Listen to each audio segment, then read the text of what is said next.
This is an ancient conversation. Absorb this expression with your first eye vision.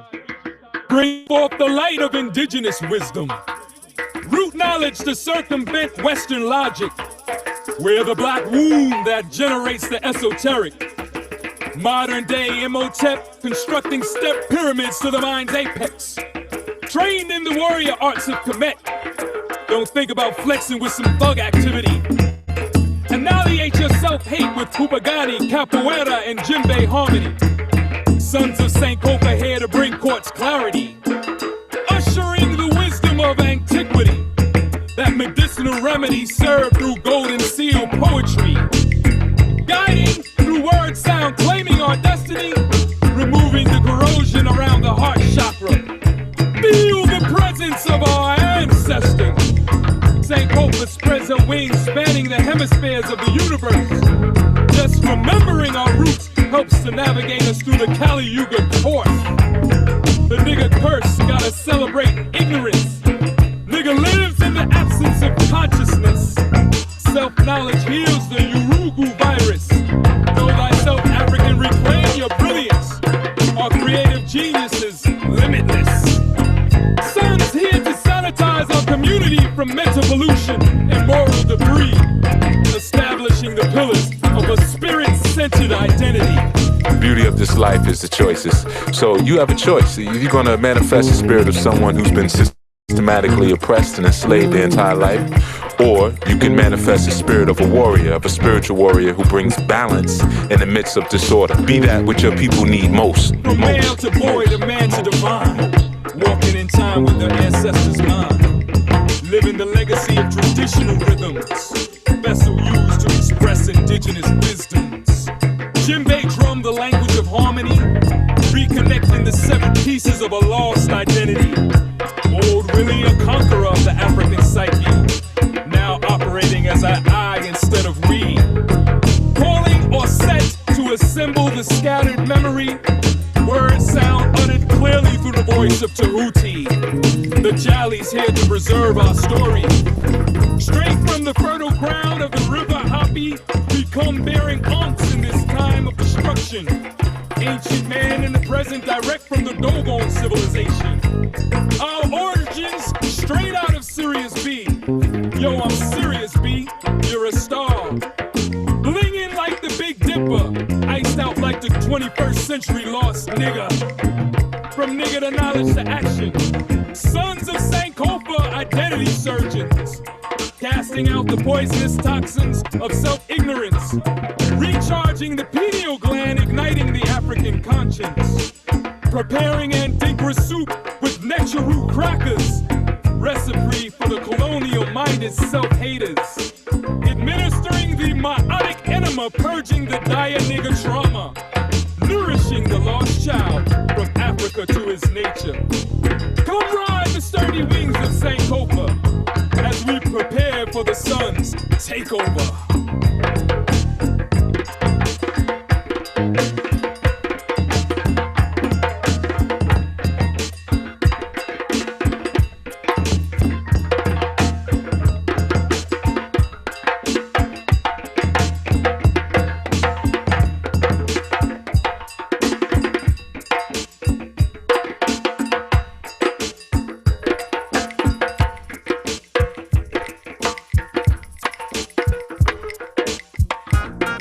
Djembe means unity, and as African people, which we are, Africans, we must understand that first there must be a process of unifying self and understanding self. The oppressor has had influence over us, but not power. Power is something that we've lent and they've borrowed, but it is ours because we are the original holders of source energy, the original benefactors of source energy and divine light. So in understanding that nation building begins with self and the unifying and the organizing of self, there must be a reorganizing of the community or the commune. So we deal with the Sankofa energy and acknowledging that there was been a black print that's been laid for us to move forward into a more glorious, refined now.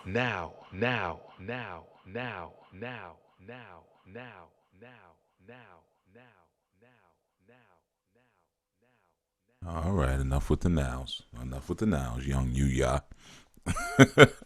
Welcome, everyone. Peace, peace, peace.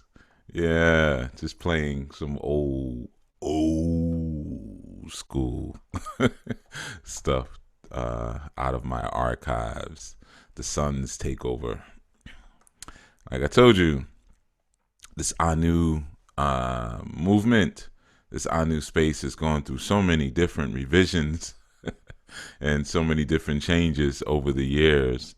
You know, like I said, it was Sons of Sankofa at one point, Brothers Building Brothers, Daughters of the Nile. I mean, so many um, different places, different stop offs to kind of get to where we needed to get to at some point. But you know, I was on my djembe stuff real strong this dawning. You know, just playing and working out some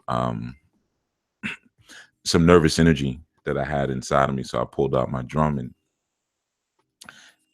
then it made me think of that old song that I did where I was kind of drumming and going all off beat and coming back on beat, then going off beat, coming back on beat, you know.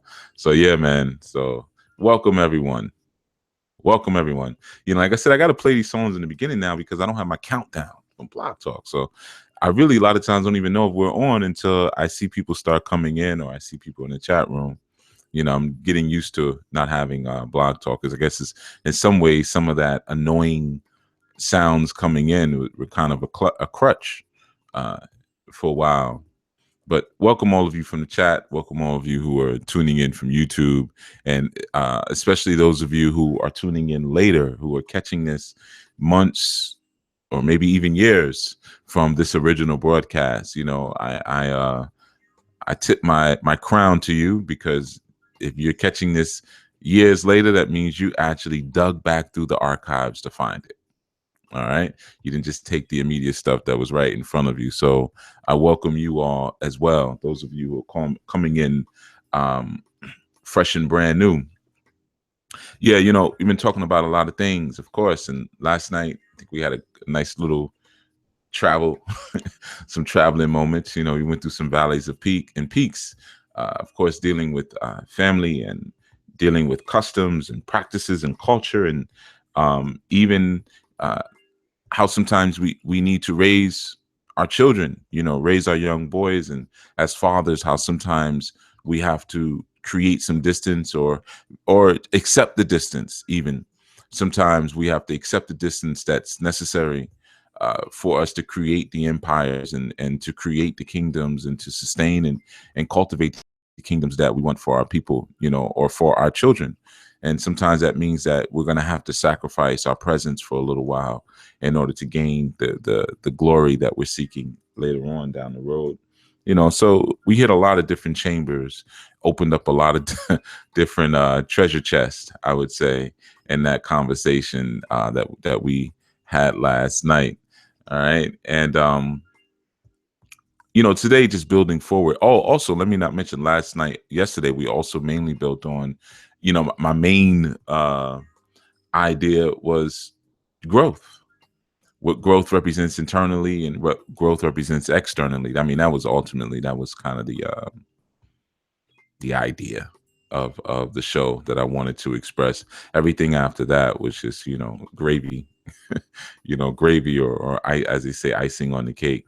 But yeah, essentially we were just building on sometimes how we confuse external growth for real growth, and we get frustrated later because we don't understand that healing, you know, is necessary in order for us to grow properly, and being a spiritual warrior or a spiritual healer becomes necessary, as you see in the song that I just played, which originally I was trying to design a theme song for my rites of passage program, and you know, I never actually finished it. You know, only songs you hear are unfinished. That's why they just been old songs on my hard drive sitting there. But you know, trying to come up with a theme song, just what's the mission? What are we trying to do? Okay, well, essentially, a large work, especially for me at that time, I was trying to destroy and kill the nigger virus. You know, and so a lot of the work was about understanding the manufacturing of the nigger and understanding really the niggas' origins and, you know, the niggas' habits, the niggas' habitat, you know, and all things related to niggerdom, and really trying to figure out ways to neutralize and disempower the nigga spirit. Because the nigga spirit is a spirit. You know, the nigga spirit has, you know, niggas have gods. There's a nigga god. You know, so when you start to understand that someone has, you know, this mindset is manufactured in that sense, then you understand that this is someone created a spirit. You know, so if someone has created a spirit, then whomever has created that spirit is, you know, the influencer or the god of said spirit. You know, so you start to understand, researching, well, who's the nigga god, what's the nigga spirit, and how do I end its reign? You know, in all structures and all systems, is always a takeover in a sense, you know, where a reign is ended, or there's a changing of the guards, if you will, or like I spoke about in the segment, the new gods, you know, the new gods coming forth. And sometimes you have gods that present a peaceful reign, and sometimes you have gods, like I said, the nigger gods.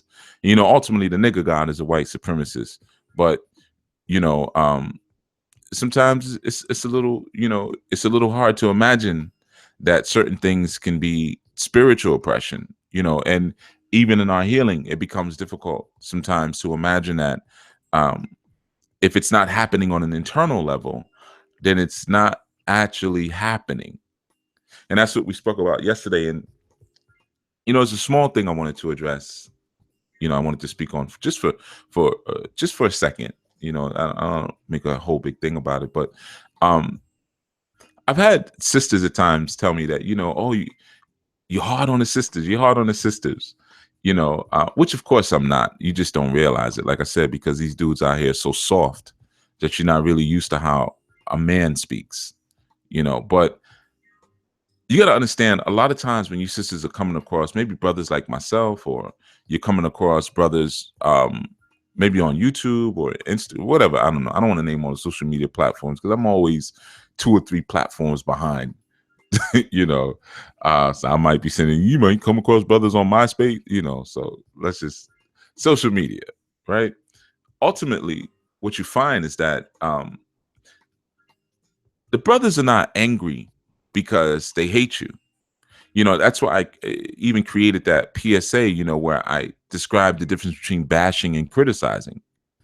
And of course, you know, like I said yesterday, sometimes it's hard to imagine that, yes, you have been programmed to have no respect for your natural counterpart. That you've been programmed, because again, respect is what? To see God. So you're not going to see God in your mate. As long as you don't see God in your mate, you're not going to listen to your mate. You're going to say, well, I listen to my God, I listen to my Ori, right? Not realizing that your God or your Ori is manifesting and giving its authority through your man. I covered that on the shows on authority, but I know people pick up what they want to pick up when they feel like picking it, when they feel like picking it up, you know. So yeah, man. So there's people who know that better than I know it, who knew that way before I was born, and established systems with certain structures and systematic processes in place to disintegrate or to defeat that idea, or to defeat that natural reality that the authority comes to the man. So let's make sure the man is never respected. We understand that respect means to see God. So if the man has never seen this God, then that means the family or the community never has any type of spiritual authority. Keep it that way. You see? So, but sometimes it's hard to imagine, sisters, that, you know, and I can't speak for every brother, because yeah, there are guys out there who hate. Let's just put it that way. They hate females. They may hate themselves. They may hate male. You know. So I mean, yeah, there are people out there who have a single thought and single-sided mission to destroy other people. Yes, that is absolutely realistic. You know, but I'm gonna tell you why some of the brothers come so heavy and hard at you. You know. Because they really love you that much and they want you that much. And I know that's hard to imagine, because again, if you're not hearing things that feel good, because sometimes we get locked into those cycles of pleasure and fun, and if it's not fun or funny or not pleasurable, we don't want to do it. You know, so even sometimes when I'm giving rituals and things to students, they say, "Oh, thank you so much, Chief. I'm excited about this." And I always say, "I don't care nothing about your excitement. I just kill that right there. Don't do things because you're excited. Don't put all of this emotional attachment to the things that you're supposed to and need to do. Because then what happens when you're not excited? What happens when it doesn't feel good? You're gonna stop doing it." Like people always say, "Man, Chief, you really keeping it up with these shows, man. Where do you get the energy from?" Well, no, I don't enjoy doing them. Sometimes I'm tired when I'm doing them. Sometimes, you know, I'm like, man, it's 1 o'clock already. Man, you know, I have to shift things around, and I'm doing readings. And as soon as I get the phone, I got another reading I got to do, or I'm in the shrine doing ritual work, or I'm driving to go do a Rites of Passage program or whatever, and trying to figure out, oh man, I can't go do this Friday, or, you know, Friday, man, I got to get up early, knock out this show, and then, you know, so it's not about a feeling at this point, you know, but so sometimes we got to be able to move beyond that very childish place of everything has to be pleasurable and fun in order to do it. You know, it's a great place of maturity when you're able to listen and speak and operate out of you know, beyond emotion and opinion when you're past that point. You know, so again, I want to say that these brothers are coming at you hard like that, man, because they want you, and they're angry and they're saddened at the clear reality that you have been turned against them through systematic programming. You see, so what you may perceive, because it doesn't sound like you want to hear, and you know, it doesn't feel good, like if a brother says, well, you know, a lot of you sisters may have lost your purity, or may have lost your honor, or lost your virtue, or, you know, sometimes you may listen to like the Hebrew Israelite brothers, they'll call you harlots and whores and things like that. You know, understand. And again, I want to reiterate, I'm not trying to speak for the collective consciousness of the masculine presence on the planet, because, you know, all of us are different. But, you know, I do know a lot of times things are misconstrued, you know, especially depending on how we express. Just like women tend to express things from an abstract emotional space. And a lot of times what they're actually saying makes absolutely no sense. So you have to pick up on the undertones of what they're saying, pick up on the energy underneath it, because sometimes that's how females express themselves. It's not really the word. They can be saying anything. Sometimes it's just saying foolishness, you know, but if you're sitting there trying to logically break down what they're saying, then you're not really going to understand what they're emoting to you, which is more important. And the same thing with the men, you know, understand that you may catch a certain emotion from what they're saying, but, you know, they really want you to connect to the logic of what they're saying, which is really what critique is. Critique is when there's a logical line of reason and rationale to what's being presented, which is different than bashing, you know, where someone just says, oh, you just stupid. Or they say, you just a whore. Well, if you listen to like the Hebrew Israelites, what do they always do? They pull up them scriptures, you know, go to Corinthians, you know, and they go into it, man, you know, and I'm not saying I agree with their theologies or their doctrines or anything. I'm just using, you know, I'm just showing different examples. But if they sit there and they'll say, well, you know, you sisters have become whores, they'll explain to you what they're talking about. They're not doing that because they hate you. Not all of them. They're doing that because they want you to come back home. And you may say, well, there's a better way to present it. Well, no, there's not. Because sometimes, you know, if you're used to being finessed, that's the problem. This society has finessed you into stupidity. This society has finessed you into total sabotage by giving it to you smooth, you know, by giving it to you with syrup and jokes and Tyler Perry, people dressed as girls and that stuff like that. Let me put a dress on and be funny, and then I'll tell you how you the greatest, this, that, or people like Steve Harvey and, you know, things like that. And, you know, so sometimes when it comes punchy and it comes real strong, you immediately think, okay, well, he's saying it like that because he doesn't like me. Because if he liked me, if he loved me, if he cared for me, he would say it in a way that's pleasing to my ears. So many of you have had a lot of unwanted sex in your life because somebody said something that was pleasing and pleasant to your ears. While at the same time, you know, as we say, right, one of the sexual terms we say, stabbed you. You know, They sweetly said to you, yo, I want to hit that. I want to stab that. You know, I want to get some cutty. I want to cut that. We banging, we smashing. I caught a body. Look at the language. Look at all the language that's utilized to speak about having sex with you. Catching bodies, hitting that, smashing that, banging that, you know, cutting that, killing that, destroying it, beating it up. You see, so sometimes, you know, it's important to like be able to critically listen, you know, and that's one of the hallmarks of a matured, virtuous woman is her ability to listen, you know, beyond her emotions, not to process everything through emotional intuition, but be able to also, you know, not everything, sometimes it's good, but to also be able to process things through logical intuition as well. It's two different types of intuitive forces that you're using, whether you're using your logical intuition or your emotional intuition. You see? So you gotta pay attention to some of those things in the very, very basics of levels. But again, like I just wanted to reiterate that, you know, and like I said, I didn't want to make a huge thing out of it, though it feels like I already did. But you know, sometimes I have to really break down certain points because they get ignored if I don't. But trust me, the way the brothers are coming at a lot of you, it's because they're heartbroken. Like sometimes when I hear these conversations like, oh, they just leave us for women of other races. No, it never happens like that. You know, the natural inclination is always to be with, you know, your natural and ethnic counterpart.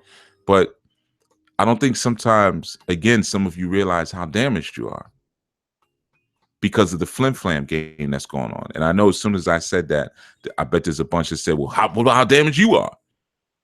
You know, it's always a natural combativeness. But again, you got to understand that you're living within a systematic, oppressive society, and there's certain systems that have been put in place, and there are agents of that system. You see? So if there's agents in that system, you got to look at who are the agents and what are their responsibilities, what are their roles, what are they doing, you know? And yes, sisters, a lot of you are agents of an oppressive system. And I don't need to go into, I mean, I usually with stuff like this, I like to give a little bit at a time, because if I give you too much, then y'all get shocked, you get overloaded. But if I start talking about child support and alimony and taking people's driver's license and passports away from them, and you know, having 911 on speed dial just because you had an argument, you know, then it turns to something else and y'all start to zone out. So I just drop little trickles here and there, you know.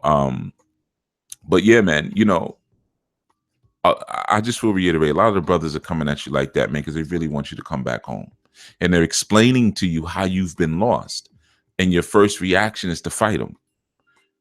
They'll explain to you the detriments of the welfare system. They're explaining to you the detriments of the feminist movements. They'll explain to you the detriments of feminizing your young boys. They'll explain to you the detriments of not having a man in the house. You know, it took two of us to make this child. It took, you know, subject A, female, subject B, male, to make the child. But somehow subject A, female, thinks that now she doesn't need subject B to raise the child. Or the man can now is disposable. I'll just get any man. I'll get my uncle or my father or my brother or my grandfather. And me and my grandfather will raise my children. But you and your grandfather didn't make the children. So therefore, the genetic and dispositions and the genetic inklings that child has in it that need to be explained by said parent are now missing. There's a combination that made the child, and that combination should raise the child. You know, and I know you hear stuff like that. People start to pout, but that's just a part of the crazy. That's the collective crazy. And sometimes you got some men who are in tune to that reality, and they'll share that with you. They'll try to explain it to you, and you'll go crazy. You know, sometimes you don't realize, even when you hear these stories about, well, like I said, well, he went over there, messed with this woman, this other race. Sometimes you don't realize you might have chased him off. Nobody wants to lay down with an agent every night. Nobody wants to lay down with someone who's vile or is, trying to sabotage their very work, or presents a huge risk. I make this amount of money, and I know at any moment you could just be feeling away and go through a tube and then take me to court and then take all my money and block my access from raising my children in my culture. You just flip the screen. Nah, maybe I don't want to marry you. Maybe that wouldn't be smart. Maybe I don't want to settle down with you. That wouldn't be the smartest thing to do. So, just kind of try to open your mind up a little bit sometimes when you hear some of these things, and try to, if you can. I know sometimes it's hard to get beyond the emotion of it because it's hard hitting. And also remember, there's an ego implant that's been put inside of a lot of you where you have a natural response to some of these things that you hear. And the natural response is to defend yourself against what you illusion to be an attack and not teaching, and I bet a lot of you have heard it on these segments. You know what I'm talking about. Some of you have seen it in the chat room. I speak, I'll correct someone, and then they'll write this whole long paragraph where they, like Seeking Wisdom left out on one of the videos. You remember Seeking Wisdom, the sister who I had to correct in the chat room. And the reason I had to correct her because she was behaving foolish. And I think she's an elder. She's too old to be acting that silly. So I had to put her on timeout. And then she left some long comment under the YouTube video, which I haven't even read. And I'm not going to read it. It's beneath me. It's a waste of my time. It's a common thing. I didn't delete the comment because I wanted other people to see it. See what I'm talking about? See, you can't be corrected. And ultimately, even though you may listen to me because I'm a good teacher, whatever you say, but when I teach you something and point out something that you're doing wrong or you're undermining or you're being an agent in the moment, you now have to write this long dissertation correcting me and telling me I didn't see what I thought I saw. Well, then I'm not qualified to teach you. You need to go somewhere else. How many times have you heard me say that to people? I'm not qualified to teach you that. If you think I'm that stupid, or you think that you need to correct me on such a basic and simple point that you now have to, well, let me tell you what happened in the spirit of peace. And shut the F up. See, that's part of the problem, man. A lot of times you brothers don't understand. You're having so much trouble trying to bring the sisters back to the fold. You get frustrated. You start yelling and going off on them. And, now I'm talking to the brothers. Stop trying to bring the sisters to the table and build with them and reason with them. Stop. See, when you do that, you're doing that under the assumption that they have respect for you. This very thing that I'm talking about right now, a lot of you brothers don't realize. They don't respect you. So you start talking, as soon as you start talking, they're rolling their eyes and they're, oh man, what is this Negro talking about? They're waiting for you to finish it so they can start talking. Or you may have been through a situation. I've been through a situation before where a woman did some real serious betrayal that could have gotten me killed, literally. And someone said to me, well, at some point you two need to come to the table and talk. It was another Baba. It was a Baba Lao. He was like, you need to come to the table and talk. I said, listen, man, I'm never sitting at a table with that chick. If I sit at a table with that chick, it'd be to stab her in her throat. The best thing for her would be to stay away from me. And I told her that. I said, the best thing is you stay away from me because you're not safe around me. After what you did, you put my life at risk arrogantly and blatantly. No, you need to never be around me again. What would it profit me to sit at the table with a traitor? Now you think about that. Just think about it for a second. And I'm talking about to you men and you women out here listening who've been betrayed. And I mean serious betrayal, not, something that you think or because your feelings are telling you it might have been. I mean, straight up, where someone may have put you in a situation where you could have lost your life or your children could have lost their life or, harm could have been brought to a loved one. What would it profit you after that person has showed their character? What would it profit you to now sit at the table with them when you know that the things that come out of their mouth are not truthful? Well, You think about that for those of you who have acted as agents for this culture, this oppressive culture. No one needs to sit at the table and reason with you and all that. And so I'm telling you brothers that, man, that's why you're getting so frustrated. Man, these sisters won't listen. All right, well, pull back. Because if some of them have been so locked into this system, because, you know, ultimately they're locked into power. Whomever has the power is where the sisters are going to go. That's just a natural thing of women, man. You know, that's just going to lock it. They're going to lock into that, you know.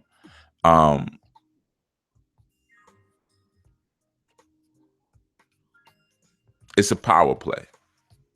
So the best thing for you to do is just to pull back, man. And instead of trying to reason with the sisters and trying to get them to listen to you and finally understand what you're doing, sisters, you're killing us, and sisters, you're this, and sisters, you're that, you know, just tell them what to do. That's all. Just tell them what to do. Now, I know what you're thinking. But if I do that, they not going to listen. Yeah, a lot of them won't listen. Some of them will. How many do you really need? If you have a room of 20 sisters and you start giving directives and instructions, 18 might not listen, but 2 might. All right, well, let's start with what we got. You know, let's build what we have here, man.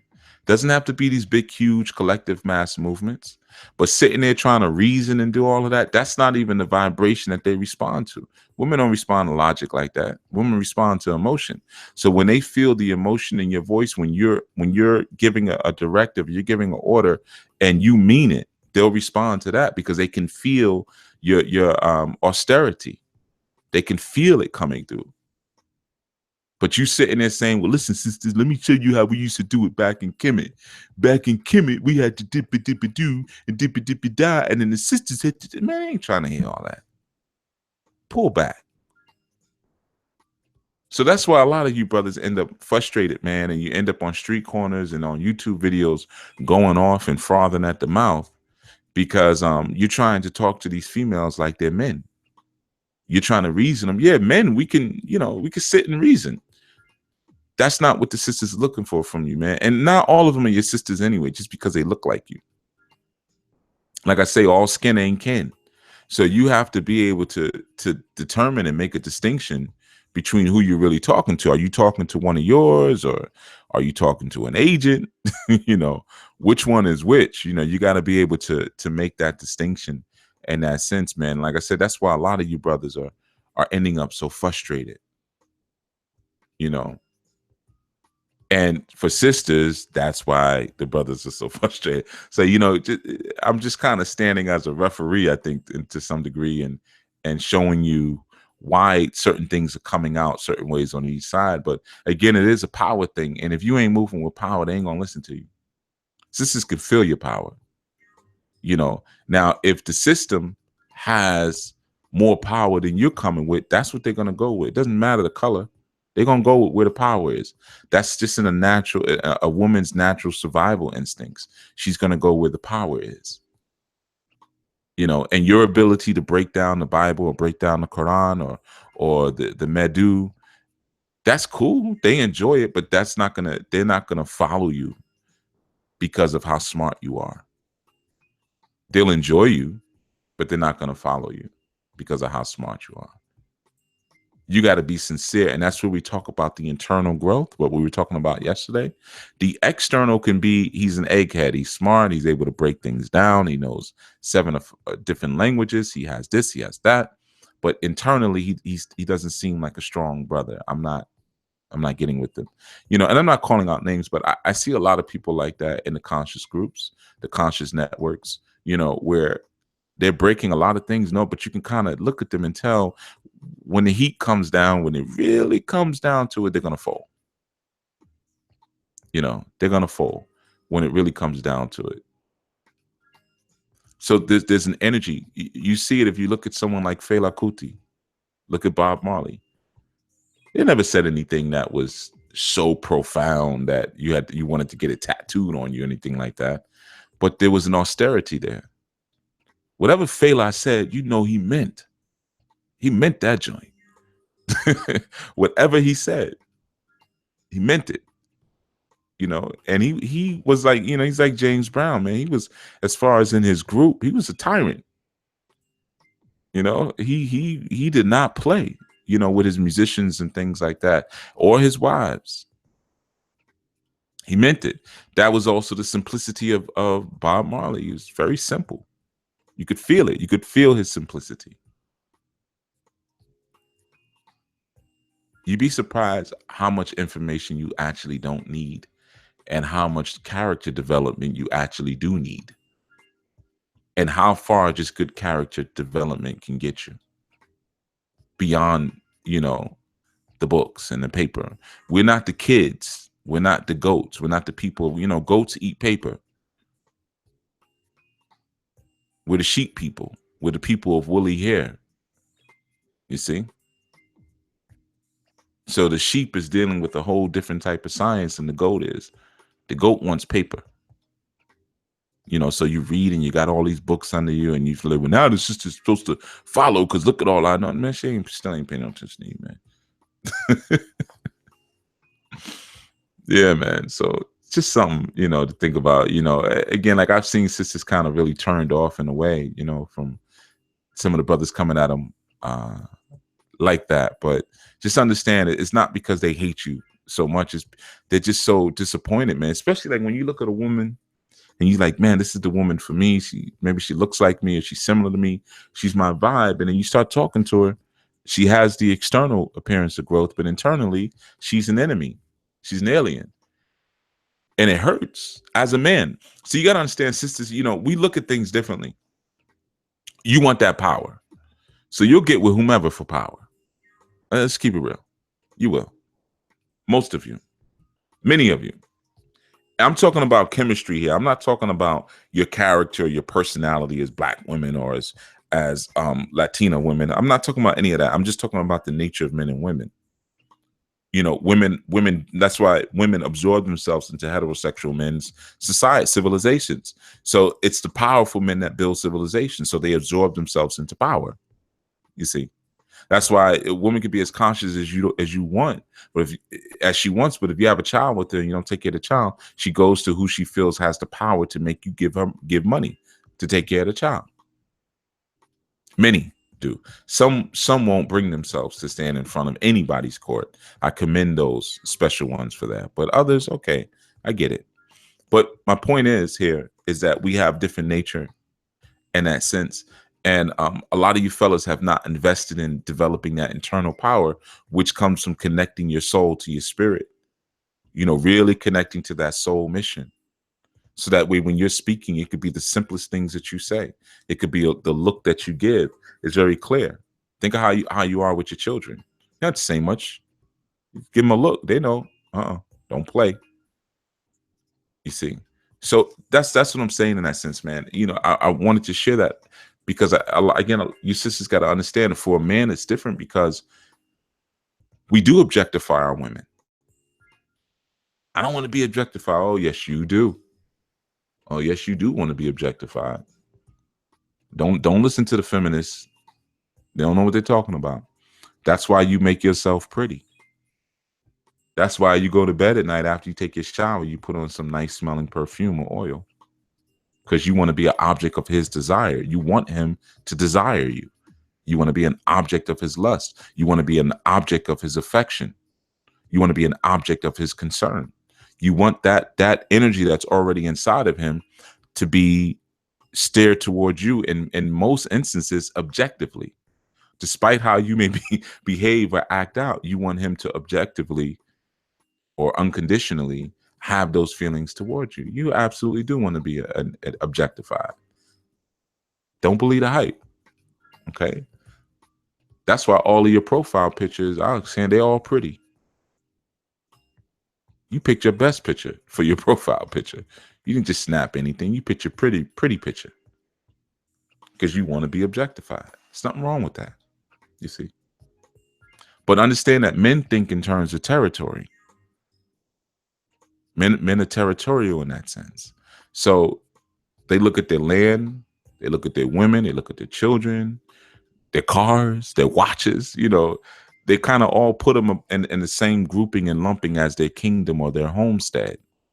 So if they see you and they're, they're interacting with you, could be your boyfriend or whatever, you're his girlfriend, and they're trying to get things worked out with you, and they find that you have the mind of an alien or the mind of a KKK Grand Dragon inside of you, but you're beautiful. You just, they wouldn't think that would be inside of you, that type of mind. And you're really an enemy. They're sleeping with the enemy. They become very frustrated as a result, because then what happens is they say this: where am I going to go then? This is my natural counterpart. If I can't have her, who will I have? So then they start looking to women who are cooperative, and it may mean that they may leave their ethnic group. But trust me, that's never the first choice. Now, you women can sit and say whatever you want to try to justify. And that's always the problem a lot of times when I see some of these guys, they put up videos and they may be angry, whatever, what they say. They have a right to be angry. They have a right to be angry, but females a lot of times will respond with how the guy sounds. If he said it like this, well, listen to what he's saying. Why don't you work from there? Stop deflecting. Is what they're saying, is it true? Try that. Go to some of the comments. Keisha says, Chief, correct me any day. I want to direct it in the path. I guess be directed in the path. Yeah, y'all talk a good game till the correction comes down. Then y'all want to quit. Lowe says, oh no, Chief, we don't sit with the enemy. Exactly. We ain't gonna sit at the table and sip wine with our enemies. The heck out of here.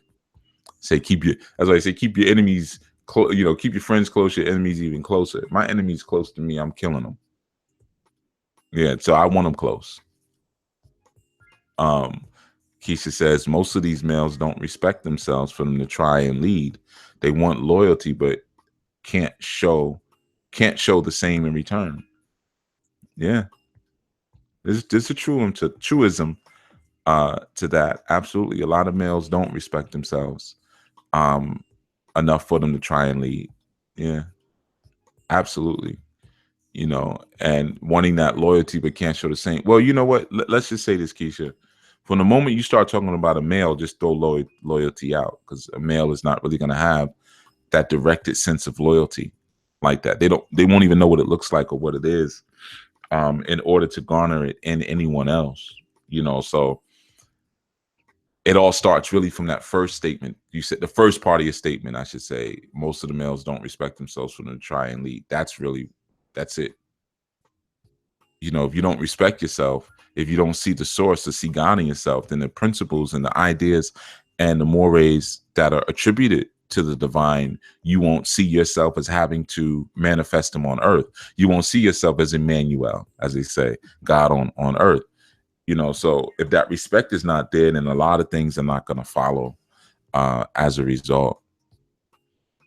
So yeah, Lotus Scholar says, Chief, I think at least this is my experience. We tried to bring them to the table because we were brainwashed to treat them as equals. Absolutely. Absolutely. We were brainwashed to treat them as equals. Even now in that statement, and I know I already know, Lo, you were nervous about saying that. That's why you said at least is my experience. I know it already, because you already know saying that the sisters already got turned off. What you mean we not equals? No, we're not equal. Nope. I tell women all the time, I'm better than you. Now, get over it. That's why I'm the boss. You can't be the boss, because I'm better than you. Don't worry, you better than the children, but I'm better than you. Now, when you say that, of course they feel like, oh, well, he's just an arrogant man. We're different, but we're equal, because a woman was here first. Like the Sister Thunder's Prophet said, the oldest bones were found were a woman's, Come on, player. If you start really running down how you're not equal, then that's when the women start feeling a little itchy, and they say, oh, you're hating us. But I could critically show you, critically and intelligently show you how no, we're not equals. Like I've said to you before, women's primary power is sex. But if you don't understand what sex is, if you don't comprehend what sex is, if you think it's just having somebody stick their penis inside of your vagina, then if I say your primary power is sex, you're going to get offended by that because you don't have an understanding of sex. We look at, even in our Trinity and our Yoruba system, Obatala, Rumila, and Oduduwa. The Oduduwa is omnipotency. Oduduwa is the power of the universe. But what does Oduduwa by word mean? Knowledge, wisdom, and understanding of the character of the womb. There's your sex. That's the power of the universe. So that's where she starts to at least begin to equalize to a degree. You see. But yeah, no, you don't bring women to the table. No. For what? How you get a seat at the table? And I'm out here living and processing life through logic and emotions, and you primarily processing through emotion. And plus, you're the sponge, you're the dirty sponge in most instances. Because if you haven't been protected, and see, all this stuff I know is offensive, but you got to listen to it. If you haven't been protected, if you haven't been covered by your father, or by your father and your uncles and your brothers and your mate, all that stuff, right? And we know that you're the absorptive force or the absorptive energy of the universe. Your strength is receptivity. Your strength is weakness, not strength. You know, we like, well, I know that sounds weird. Your strength is weakness, you know, but your advantage is your weakness. You see, I know we always want to do that. Strong black woman, man, get out of that. Look at that as offense. When you hear people say that, you a strong black woman, they're basically saying that you're tranny, you're transsexual. That's not your thing. Let me tell you, sisters, y'all are the palm trees. Okay, y'all are the willow trees. You bend and you sway, so that way you always stay. You live longer because of your weakness, because of your ability to receive, not to be strong and stand up. No, you ain't gonna break me. I'll break you easily. But your softness, it's like Tai Chi. Your ability to redirect. Sometimes that becomes unhealthy and corruptive, and you become highly deflective. So it has to exist in balance. But you know, when you got people saying you strong woman, man, that's an insult. Trust me, it's an insult. And just think about it for a moment. Think about the power of receptivity. Nobody wants to work with the power of receiving. They think it's always got to be, let me assert my point. Sisters, you ever notice how goofy a man acts when you go quiet on him? You ever notice how to drive him crazy? He'll get real goofy. He get quiet. There's a power in silence. There's a power in receiving. Here, I'm gonna show you the power right here. I'll jump in front of you. I'm the boss. You do what I say. You do what I say. You blah, blah, blah, right? I'll do all that. Let's say you arguing with your man, right? I'm giving you an example argument, maybe. I don't argue, so this might be off. I don't know how to argue really. But let's just say that's what you do. Hey, he's in your face. You know, you don't listen, you hard. And then you say, okay, you know what? You're right. Tell me what to do. What's my first orders? And just look at him in the eye. Watch what's going to happen. He's going to have to catch himself for a second. He might say, well, the first thing I want you to do is respect me. Okay. Well, I'm respecting you right now. I tell me what to do, and I'm going to do it. I'm completely receptive to what you want in my life and in our children's lives. I'm going to make it happen. Tell me what you want me to do right now, and then tell me, you know, my long-term goals that you want me to do. There's a power in that, because it's going to break down all of what he's doing. Now, if he's a strong man and he knows what he's supposed to do, he's going to pull out a piece of paper out of his wallet and say, here we go. You know, because the bigger the vision, the bigger the plan. So he's going to have that plan ready for you. If not, and he's just over there beating his chest like a gorilla for no reason, then you're going to stupefy him. And you're going to say, I'm going to have to get back to you on that. There's power in receptivity. For a woman. For a man, there's power in giving and expansion. You see, so but we end up doing the opposite in this culture, in this society. But no, women, you don't need. What am bring it? What am I discuss with her? Now? Yeah, if she's your woman, you may take her opinion. You may ask her personal opinion on something. You know, how do you feel about it? But at the table where decisions are made, nope, nope, nope, nope, nope, sister. You could come to the table to serve some water, to serve, but no, this is not co-leadership, and that's what you've been brainwashed to believe, that it should be co-leadership. And in no ancient civilization that has prospered before colonization has it been set up that way. Even in this society, it isn't set up that way. When the president gets elected, his wife isn't automatically given a ruling position. You know? Let's see. I know that's a rough one for a lot of you. I know you didn't want to hear that one, but hey, man. Now, let's see. I'm just going through the comments here a little bit. Keisha says, you see the term I use male, not man. I listened very well. Yes, I did notice that, actually. I don't know if you're talking to me, but I did notice. I did notice Keisha made the distinction between male and men. Growth. That's some growth, man. You know? And yeah, and it's a distinction between females and women. Not the same thing. Because I don't feel that I equal to a man. I can do the things that he's able. Oh, I can't do the things that he's able. Right. See, again, that's that unisexual thing. You know, that's that unisexual idea that I can, whatever you do, I can do better. No, not necessarily. And even if you can do something that I can do, doesn't mean that it's good for you. Doesn't mean that it's healthy for you to do those things. See, that's the key. You know, remember, when you live in a society that treats you like a battery, they'll tell you to do anything. Yeah, go out there, do this, go out there, do that, go out there, and they'll burn you out. And then when there's nothing left, they toss you to the side. Look at how this society treats their seniors.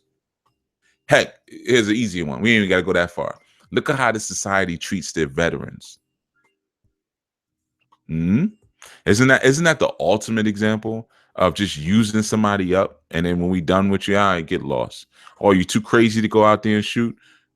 To go out there and kill? You on too much medication? All right, well, send him back home so he can be homeless. Because now he ain't good for nothing. He can't hear loud noises. He's on expensive medications. You know, I've worked with a lot of young people. Like when I had my ATI program, a lot of them, you know, were vets. I mean, young vets. I ain't talking about, because the age limit to my program was 21. You know, I had kids who did a tour already. You know, I had one. I don't even want to tell his story, man. It's too sad. But I had some messed up, and I'm calling them kids. I mean, 20, 21 years old. But I had some messed up young men in my program who came out of the military. Messed up. You know, and it was just so fortunate with that particular program. 2 of the social workers that I had working for me were also vets. Which, man, these 2 brothers, matter of fact, I was not up anymore, but on my old Facebook, there was a picture of us standing together out in the rain. We were doing the Rites of Passage program, and I used to bring those 2 brothers whenever we would do Rites of Passage, and I loved having them there. Brother Myron and Brother Stacy, real strong brothers. And luckily, I mean, they were able to put me up on things that I didn't even know about, you know, because I remember when one of the young men in particular, I had to go get his medicine, and and Myron was like, "Yo, what are you on?" And when he told him, he was like, "Whoa!" He pulled me to the side. He was like, "Haru," he was like, "I'm gonna tell you the medicines to be." He was like, "Anytime you see that try, they got that try in that medicine," and he showed me the combination. He said, "Yo, that means they're really screwed up." You know, so he would, you know, it was luckily I had those 2 brothers, because they put me up on a lot of what the vets go through, and especially the young vets, you know, out there in the desert being told you got to kill children when you see them on the side of the road, because sometimes the children pose themselves as you know, regular civilians, but they got guns behind them, and they shoot at the Jeeps going by. That's just one of the horror stories I heard. Now, how do you 19, 20 years old, you know, how do you come back home and then you function after that, after you've been shooting kids in the head along the side of the road? Now you see Loaded Scholar's a vet, and he's co-signing what I'm saying. I'm not making it up, man. I wouldn't make something like that up. I'd be too concerned about how my ancestors would come back on me. It's just real talk. You know, matter of fact, I'm now that I'm thinking, I'm gonna text him, see how he's doing, man.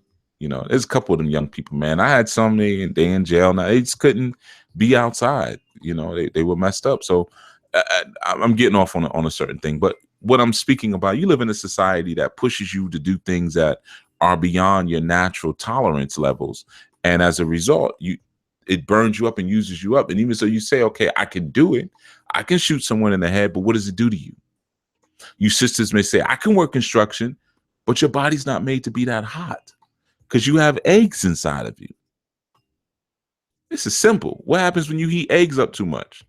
You distort them. You see, so there's certain things that we're doing that are not healthy for us. There's a reason why a man's testicles are on the outside of his body, and when he gets cold, they shrivel up to get closer to his body for warmth. And there's a reason why a woman's ovaries are on the inside of her body. You see, so anatomically, of course, we're different, and it's for reasons. And sometimes we can do certain things that can cause permanent damage. You know, it's just like, you know, I know you brothers have experienced this, man, taking showers with your woman. That's like torture right there. It's like 50 Shades of Grey, because they like that doggone water so hot, right? And, you know, we don't like it that hot, but showers with your woman, it's like sometimes you endure the hotness because, you know, showers with your woman are hot.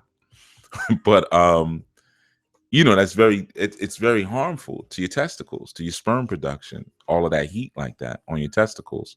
Not to mention the fact it can cause nerve damage when the water is too hot like that. The best showers are take a cold showers, but they're not always as fun.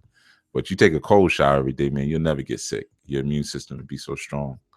But yeah, man, you know, I'm just saying, so sometimes we don't realize that we're different in that sense. And you know, I'm just going, like I said, I was just answering the question, or not answering, but responding to what was put into the chat, man. You know, there are things that sometimes we can do that each other could do, but they're not healthy for us. And we live in a society that encourages us to destroy ourselves and to run ourselves headfirst into a wall like that. We encourage that.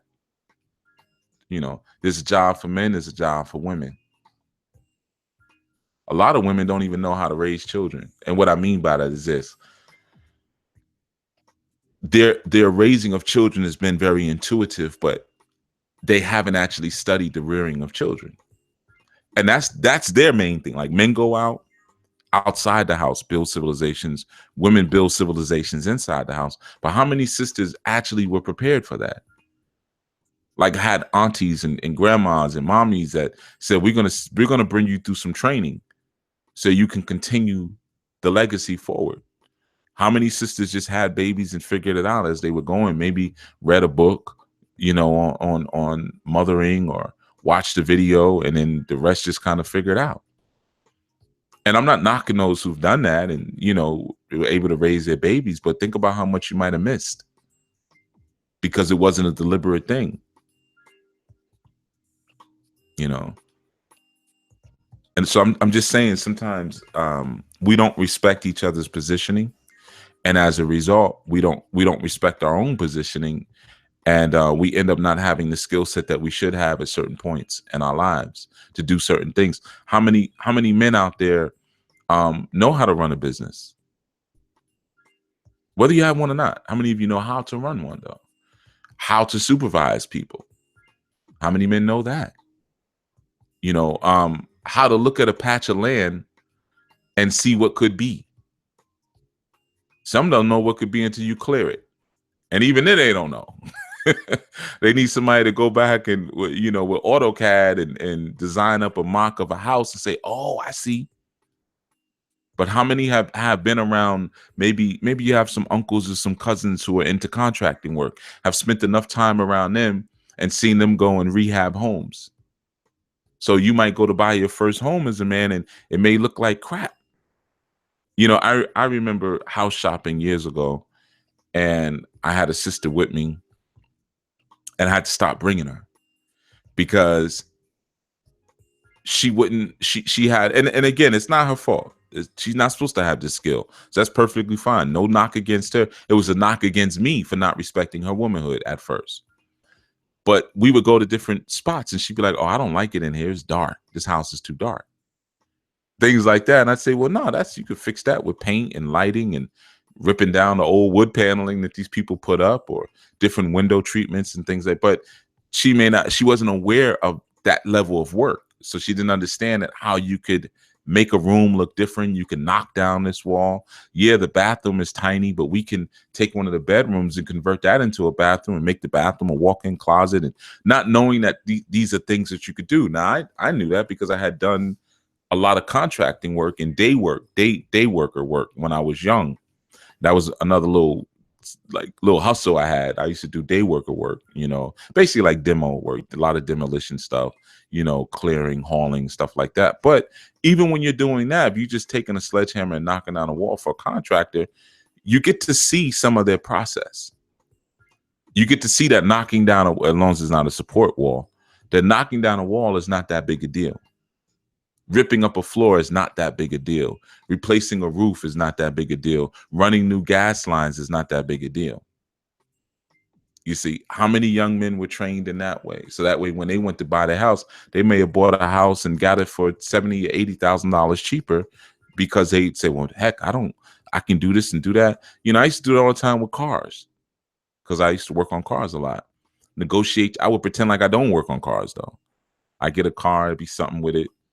And I say, well, man, I'm gonna have to take this to a mechanic, and just the labor alone is gonna be this, then the parts and da da da. So I'm negotiating based on that, but I'm doing all the work myself. And the parts I'm getting for cheap because I have relationships with a lot of the different dealerships and the mechanics. They would give me the cost, the parts at cost. Or I might go to the junkyard and get the part. You know, so but having that knowledge allowed me to make certain moves, which then became a benefit years later to my family building, you know. So how many people are trained in that way, man? There are different things that we're supposed to do. Let's see. I'm going to keep reading through some of these. Okay, I'll grab yours again, Keisha, because you on fire today, Keisha. Keisha says, I always tell the males I deal with, I don't know why you're dealing with males, but I always tell the males I deal with, I don't want to be riding in the front seat, but aware of my surroundings, if one can understand. Nope, you shouldn't be riding with males, man. So you're getting colder. Michelle says, as a very westernized woman, this makes me uncomfortable. I know we are not equal. I think we relate to the world, to the word equal is the word importance. We are complementary. Well, whether you relate to the word equal as important or less important, you should try to qualify each of those. Are men as important as women? Are women and men equal? There's nothing, it's like a lot of times we're so psychologically insecure. I'm not talking about you, Michelle, but in general, we're so psychologically insecure that we don't want to ask those questions. See, everyone will agree on it. Yeah, we're complementary. Why? How? Sometimes we're so insecure. And see, that's where it comes from. Like we have a problem with hierarchy. Is the chef of the palace as important as the emperor? Now we'll probably say, yeah, because the chef could kill the emperor. We come up with little foolish things like that. But come on, man, the chef is not as important as the emperor. So does that mean now the chef feels insecure? No. There's a lane and there's a role for everyone. That's just how it is. So even, and I'm not saying that men are more uncomfortable or women, I'm sorry, men are more important or women are more important, but I'm saying we shouldn't be afraid to consider that there's a possibility that one may be more important than the other. And if we do have that, let's critically think about why. Why are boys celebrated in ancient culture a lot more than girls are? Why are there more girls born, in ratio to boys that are born? What does that mean? Does that mean because girls are more important or because they're less important? And I'm not giving an answer to any of those things, but I'm saying that as heinous as those ideas may be to tap into, you should tap into them. People are scared to have those conversations. They're scared to even have those kind of thoughts, or even as something as simple as, like Lo said, and I co-sign. No, women are not equal to men. No, they're not. You look at it from a chess perspective. I've given you this example many times. The queen is more powerful. She can do more things than the king. But the king is more important. You spend the whole game trying to protect the king, because once the king goes down, the whole thing collapses. You lose. The game is over. So now, does that mean the king and queen are equal? No. Does that mean that the king is more important than the queen? Yes. See, it's okay if we talk about our children like that. If we say, my children are the most important thing in the world to me. Even more important than your mate? Yeah. Even more important than my mate. I would die for my children. Sometimes my mate gets on my nerves. It's okay to say it when in that sense, but that's another part of our sickness. I'll tell you like this, I'm the most important person in my family. I'm the most vital person in my family, because without me, the whole ship crashes. I could lose a wife. I've lost wives. Women come and go. Your children may not obey what you're doing. Your children may decide, I want to go this way. I want to go left. I want to go right. I keep the dynasty moving forward. So I am unequaled. I am unparalleled, and I am the most important. Now that's my family. Your family may be a little bit different, but let's spread it out to ANU. I am the most important person in ANU.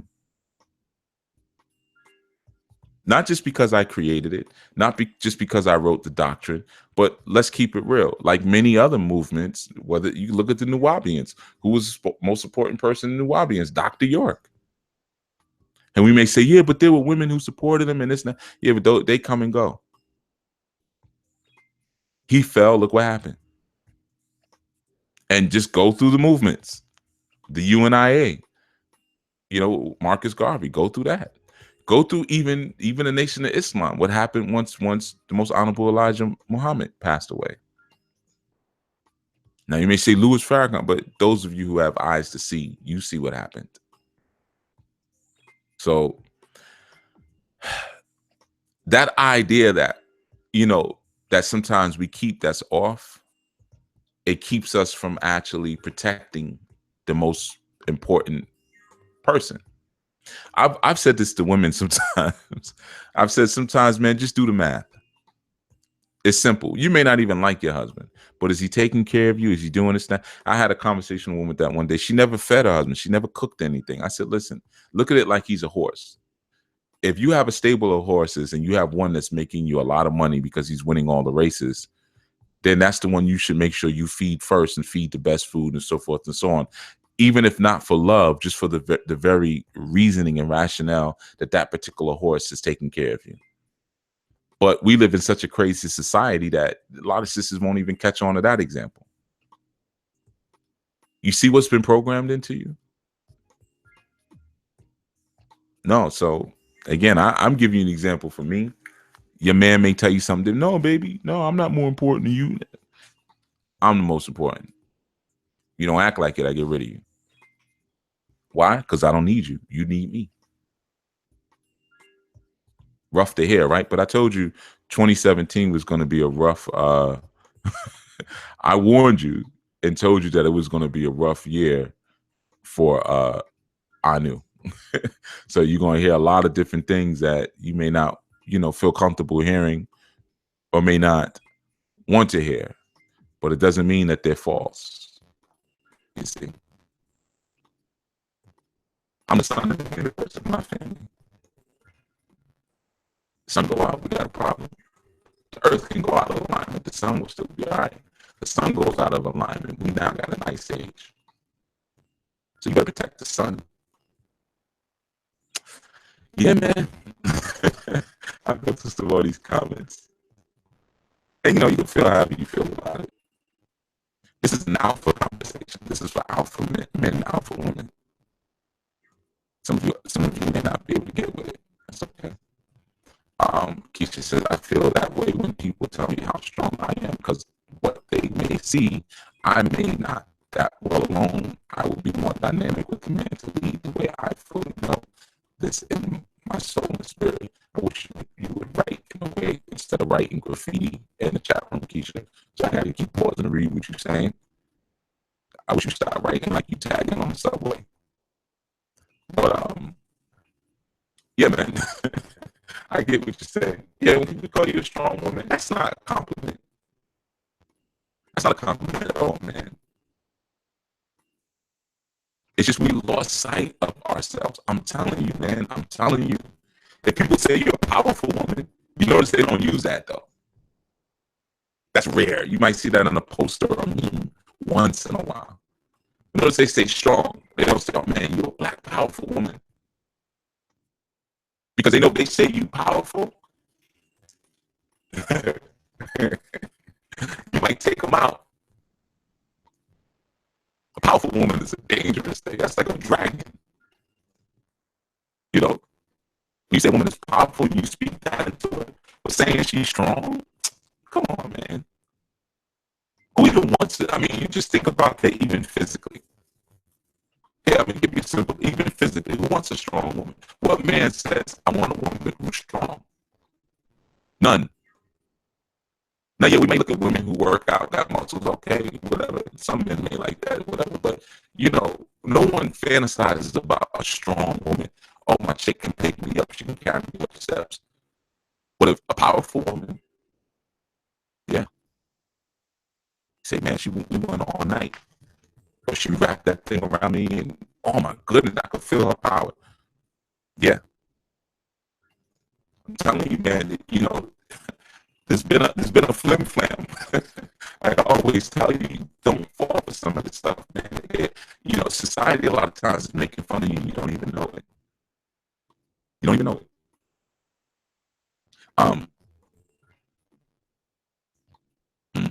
Lo says, as a veteran, I can tell you, you ain't lying. You got to worry about being crazy and homeless. How sad is that? Room Beauty says, if 1 + 2 = 3, then does it matter who's the 1 or 2 when they both equal to you together? Yeah, absolutely, it matters. 1 + 1 + 1 also equals 3. Yeah, not because it's a progression, because how do you get to 2? You got to go through the 1 first. And essentially, even to get to 2, you got to have 2 1s. So yeah, it does matter who's what and when's what and how's what. Yeah, it absolutely does make a difference. It's in the room. Beauty 21. Yeah. Quite said the father fought in the Vietnam War. He was done dirty, I'm sure. I'm sure it's part of the reason why he became an addict. He might have became an addict over there. And while my siblings and I were homeless, there you go. Okay, so Michelle answered the question. Oh, I see a couple of answers. Absolutely, it matters. Why? Because 1.5 + 1.5 also makes 3.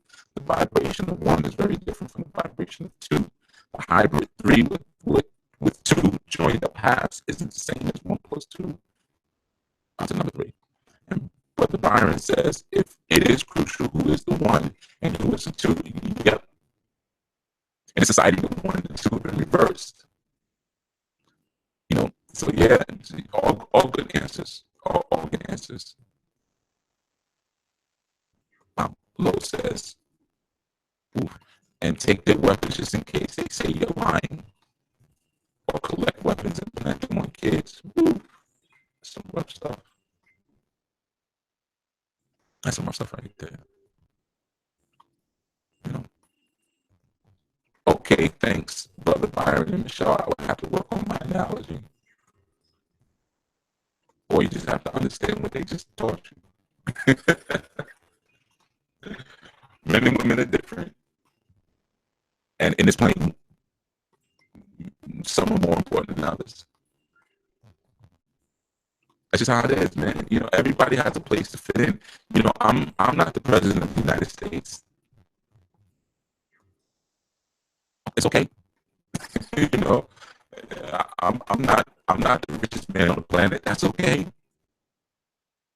You see, you know, we all have a space to be in, man. And as you grow, you learn to Enjoy your space. You find enjoyment in your space that you've ended up in. Like some people find enjoyment in service. I've always found that fascinating. You know, there's some people who love to serve. I've had women like that in my life, very maternal energies. And you have some men that are like that too, but women who just love to kind of take care. You know, I mean, many women are like that. You know, they have this natural inclination towards mothering, even if there's no children present. They want to mother something. You know, I find those things fascinating. I don't necessarily find great joy in service. You know, so everyone has a different kind of lane in that sense. Keisha says, speaking on, I don't want to know what you doing, how you doing. Just keep me in, man. You're gonna have to learn some periods, Keisha. Speaking on, I don't want to know what you're doing, how you doing. Just keep me informed if I need to be informed. Excuse the delivery. No, I ain't excusing the delivery. Put some periods in it. But anyway, even that, be careful with that. You say just keep me informed. For what?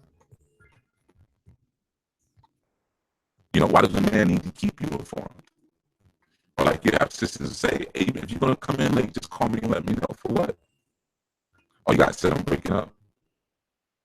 Okay.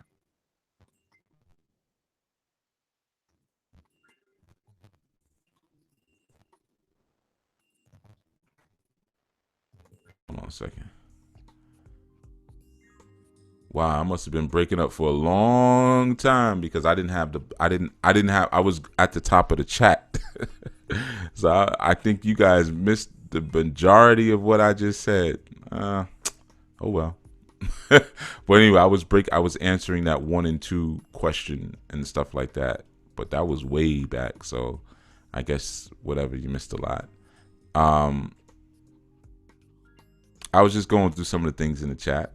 But what I was sharing with Keisha is that, like you said, just keep me informed as far as a man you're dealing with. You don't need to be kept informed. You know? See, a lot of times,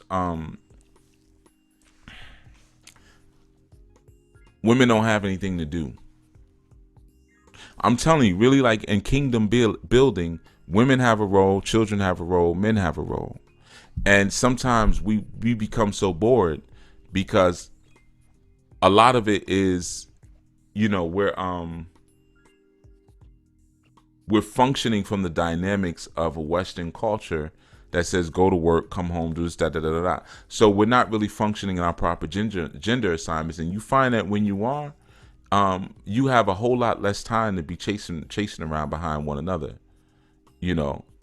But no, a woman doesn't need to be informed. You know, that's one of the things women sometimes call me, hey, what you up to? Let me ask you what I'm up to. But I'll ask her, what are you doing? Why? Because you're under my umbrella. I'm not under your umbrella. I don't need to keep you informed about anything. I know all that's rough stuff. I know it is. I mean, I lost listeners. I might have lost listeners because it's static, though. So I'll chop it up to that. Maybe. But I know how people feel about hearing things like that. You mean you can't let me know if you coming home late at night? I don't need to let you know that. Don't worry about that. Why do you even need to know that? And if something's going to happen, what are you going to do about it? I've had sisters say that. Well, what if something happens to you? Well, what are you going to do? You going to squad up, put on all black, come out in the streets and bust through windows and save me? Don't worry about that. That's not what you need to be thinking about. Where's the babies?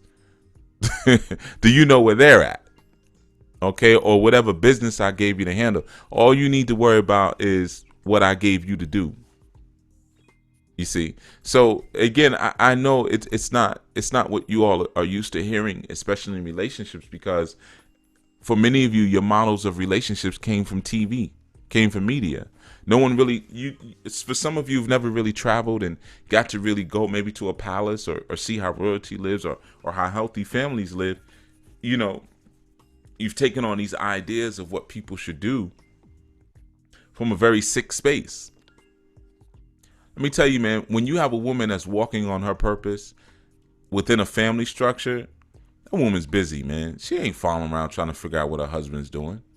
She's raising children. She's, and it's beyond just cooking and cleaning for the children. She's making some hardcore plans. She may have a daughter who's good at dancing, and she's getting her around the right type of people to intern with, and making sure her son's educations are correct, and then the homestead has to be ran a certain way. She might be networking in a certain way with other women to bring resources into the home to fulfill the man's mission. There's so many things that she's being a steward over a home and children is no joke, man.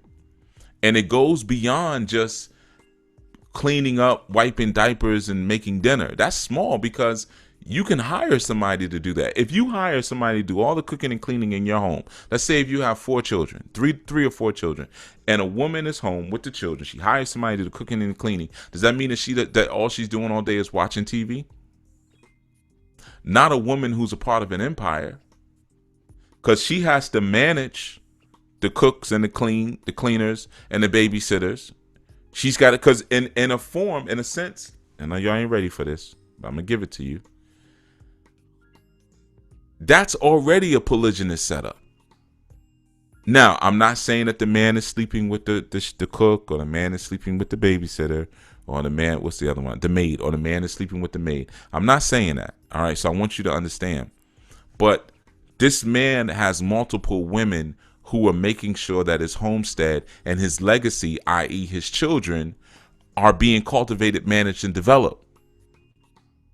And he has to provide sustenance for all 4 of those women. You see, the nanny and the maid, they may live in the house, That's why sometimes you'll have those situations when the man will creep downstairs and, be laying with the maid or whatever, because he starts to see her as another wife. But I don't want to get into that. I'm not trying to justify cheating, because cheating to me is disgusting. There's no justification for that. If you respect someone and you love them, don't lie to them. Cheating is corny, and cheating takes away from your manhood, because when you cheat as a man, you're saying you're afraid of your woman, or you're so afraid she's going to leave you. There's nothing manly about that, But anyway, I don't want to get off into that. But what I'm saying is that how many sisters have actually really cultivated the science of womanhood to the point that they realize just being a woman alone will keep me busy.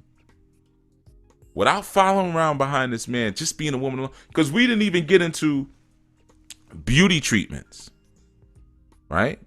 Because, a woman's got to know those. She's got to learn how to keep herself beautiful. What type of oils and things are good for her hair? What kind of oils and creams and herbs are good for her skin? To keep her feet nice, keep her fingers nice, to keep her smile bright and her eyes bright, and all of those different things, right? Because ultimately, again, remember when we talked about women being objectified? Ultimately, that's what it is. Yeah, we want to come home and still see objects of our desire. So are you pretty when we come home? Do you smell good when we come home? All of those things. So that speaks to another thing. Is she in the gym during the day, working out? Keeping herself de-stressed and whatever, going through her routine. So that's another part of it. Now, that may take 2 hours out of the day. Then you got the children to deal with. She may not be cooking meals for the children. She may not be cleaning the house, but she may have to come home and put her foot in the maid's behind, because maybe the maid didn't do what she was supposed to do, or she comes home and the babysitter brought her boyfriend over, and she's got to, because the man shouldn't have to deal with any of that when he gets home, because he's outside assuring resources to make sure that whole system can stay running back home. Now, I'm talking about for a woman who doesn't necessarily work outside the house, right? Even if she doesn't work outside the house, if she's really cultivating her womanhood like she's supposed to, the things that she's going to do is going to make money for the man anyway, because she's cultivating relationships with other people, and she's making sure the children are properly trained and prepared to take over and to help run the man's empire. So in essence, she has a baby. Within 10 to 15 years, those babies now are employees of that man's organization. So it's an investment. So that's what I'm saying. There's so many sciences to it that a lot of times And I'm not even just saying this is for people who are running empires. If you got money, on a basic level, even if you don't have a lot of money, it doesn't mean that as a woman your life should consist of cooking and cleaning and then sitting around and waiting for your man to get home. What's he doing? What are you up to? Nah, man, there's so much more that goes into your woman, and I don't want to go into a whole long thing because then it seems like I don't want to be one of them guys, you know. But I know a lot about it. If anybody wants some information on the side, I've done a lot of studies on this because sadly, a lot of times, even when I've brought women into my own fold, I've had to teach them these things.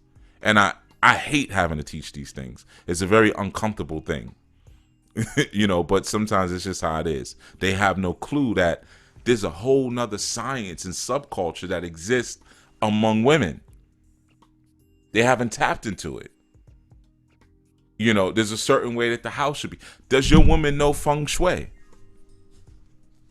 Aside from her just wanting to paint and have the house look a certain way, does she understand feng shui? Does she know how to design the house in a way that brings in wealth, or make sure that when you sit down that your appetite is properly stimulated, you ain't eat too much? She might paint the whole dining room red because it's sexy. She saw it in the Chinese movie. You paint that dining room red, now the appetite becomes ravenous. Now your man is 50 pounds overweight. He can't stop eating every time he sits in the dining room. But you notice he doesn't do that on the back porch. Well, what color did we make the back porch? Oh, the back porch is olive green. And I notice when he's on the back porch, he eats more vegetables. He sits out there munching on carrots. But when he comes to the dining room, he just eats a whole bunch of meat. You know, so I'm just giving small examples, but women have to know those sciences, and we didn't even get to the spiritual sciences. Because remember, your mother is responsible for maintaining your taboos up to a certain age. So let's say she has 3 or 4 children. What offerings does she need to do consistently for what energies for over her children? I'm telling you, man, there's so much that we leave out in terms of how men and women operate and interact with each other, that we reduce it to some very small things. And then for guys, same thing. Like, he goes to work, he comes home, he cleans up around the house, he cuts the grass, he programs the TV lost the connection, you know, whatever little small stuff that we don't realize, man. All that stuff, all that home maintenance stuff really falls under the domain of the woman. And again, let me say, I'm not saying that the woman's going to be out there cutting grass or whatever, but she may govern the gardener. She may govern the home tech person. When the man come home, it ain't about none of that. It's about him eating his food, relaxing, enjoying his family, and being reminded of why he does what he does. And I'm going to tell you personally, when I find a woman who doesn't know all those sciences, she doesn't, you know, first of all, even in terms of relationship, she gets relegated to a certain position within my harem based on what she brings to the harem. Yes, I use the word harem. Learn what it means before you get all antsy and, you know, get your panties all in a bunch, or your boxes all in a bunch, depending on who got excited and got pissed off because I used the word harem. If you get a woman in your fold that knows those sciences, man, you got gold, because she's going to disseminate it to the other women, and even if she ain't, she's going to be your bottom who's going to make sure them women are in check. Even in terms of disputes and stuff like that. So you come home, you ain't got to be sitting there settling disputes and teaching about polygyny and nation building. She's going to do all of that for you.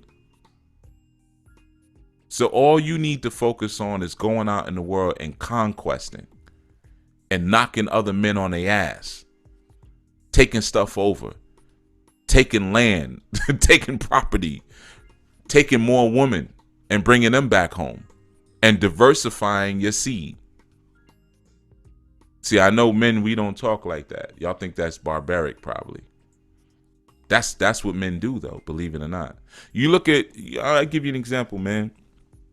Read about the Huns. If any of you familiar with Hungary, and I know Brother Lowe probably know, because he always seems to know. Whenever I start talking about distant lands, Brother Lowe always probably like, yeah. Attila the Hun. All right, I'm sure you could probably go on YouTube or something and find some information. I read a really fascinating book about well, I think they pronounce his name actually Attila. We always say Attila, but I think it was Attila the Hun. But which the country Hungary was named after. But this was a man, again, savage, man, savage as they come, man. You know, when he had deserters in his army, yeah, I knew it. Loaded, sure do it till it, of course. You know, he knows. But deserters in his army, man, when he would catch them, he would impale them cats, man. Stick a stake, and you know I'm into that. I'm always about staking people, but stick a stake up through their groin and hang them up in the air and let them just die slowly, bleed to death and die slowly over the course of days. You see, so whenever you watch movies like that and you see that, that's where that came from. You know, but he was a savage person. But back home within his own compound, his corral and his village, it was all of this eloquence and luxury and these luxury baths and stuff that he had set up in his home. You see. Yeah, impalement, Shaka Zulu. Yeah, Shaka Zulu did the same thing. You're right. You know. But there was all this refinement back home. You see. But when he went out, he was savage. That's how men are supposed to be, man. That's how men are supposed to be. So there's a whole, just like I listed all those things, and I did the show on the 64 Arts of the Kama Sutra. You sisters might want to check that out. But just like I listed, there's so many different things that women can and should be holding down to not only, and this isn't a show like how to keep your man happy. This isn't one of those things. All right. So I'm not talking about that. I'm talking about the arts that are native to your gender as a female. The things that you have and some of the beauty, like for me, going out and taking over stuff, setting up businesses, knocking new women, you know, foreign women, knocking them. Yeah, come on, boom, boom, boom, boom. I enjoy that. I love that. I don't particularly enjoy setting up home chore schedules, which I have done, you know, because sometimes, again, you get sisters who they don't understand. So you got to say, all right, just on this night, you're going to wash dishes. You'll handle that on that night. I don't like doing all that stuff, man. I find no enjoyment in that. Now, some men might, or some males might, because they might be looking at 3 or 4 women in the house like, man, I'm coming up with a chore schedule and a schedule for who I'm going to sleep with each night. Man, screw that. Just show up in the bedroom. Or just be in the bed when I get in the bed. You know, whoever, I'll figure out who it is once we start feeling around in the dark. You know, I know who it is. I don't want to schedule any of that stuff because I'm too busy plotting on taking over the world. You know. So yeah, I'm just telling you, man, there's different arts and sciences that sadly a lot of us have stepped out from, and because we're focused on the wrong things, very often, you know, like I said, when you're talking about nation building and stuff, and some of the frustration that a lot of you brothers are experiencing and undergoing, you may not understand that it's because you're like I told you last night. How many of you have employed your mothers in this work? Right before I started the show, I was kind of rushing. I was almost late because I had to speak to a grandmother about something that was going on that she wasn't. I had to make her aware of something that was going on with her grandchildren. And she shared with me, she said, you know, their mother, I never liked her. You know, this was the father's mother. She was like, from the moment my son met her, I never liked her, but he is on medication now. And back then, when they met, he wasn't on his medication. And, you know, he's got some serious mental things going on. And she said, you know, it was just a huge mistake. And she's also mentally off, but hers is undiagnosed. You know, and she said, but I knew from day one it was going to be a problem. And it has been ever since, you know. But mama knows a lot of times.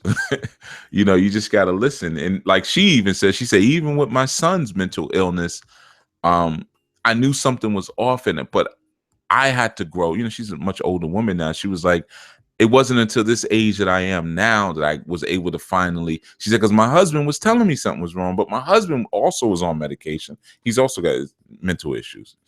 That whole side of the family is got some problems. But she said, now that I'm a much older woman, I can see it, but I didn't have my mother at that time to tell me something's wrong with that guy or something's wrong with your son, you know? So a lot of times, man, some of the things that we're aiming to do effeminize us, man, even after we become conscious.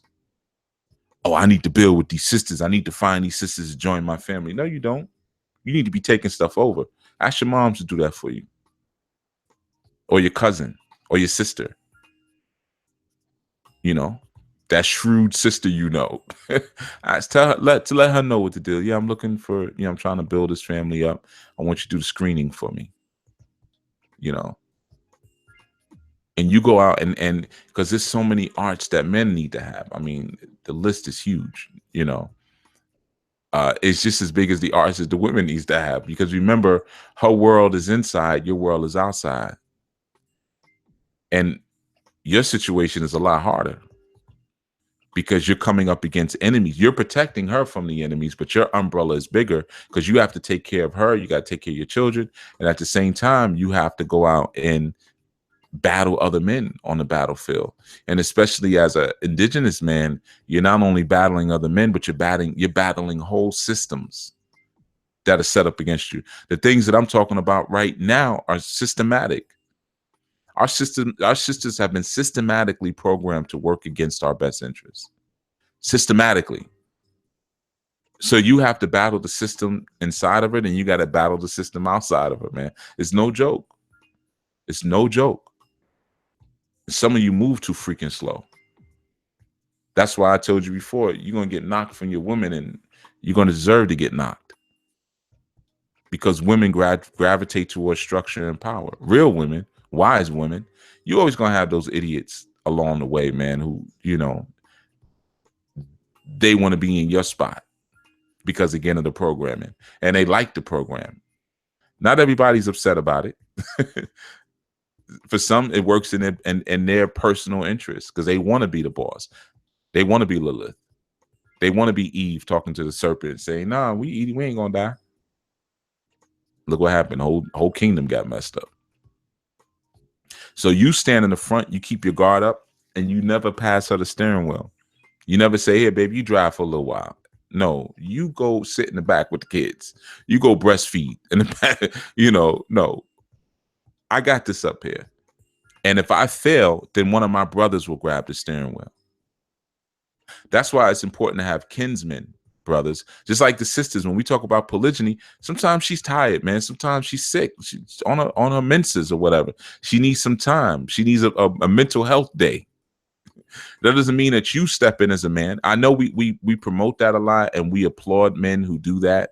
We show memes and pictures of men braiding hair and cooking food and giving her a break because she says, I want somebody to make me food sometimes. Well, get a co-wife. Then you'll have that. But don't turn him into a hoe because you want a break. And the same thing with you, brothers. Don't pass the pistol off to her because your trigger finger is tired. What happens when she gets popped? That's why you got to have kinsmen.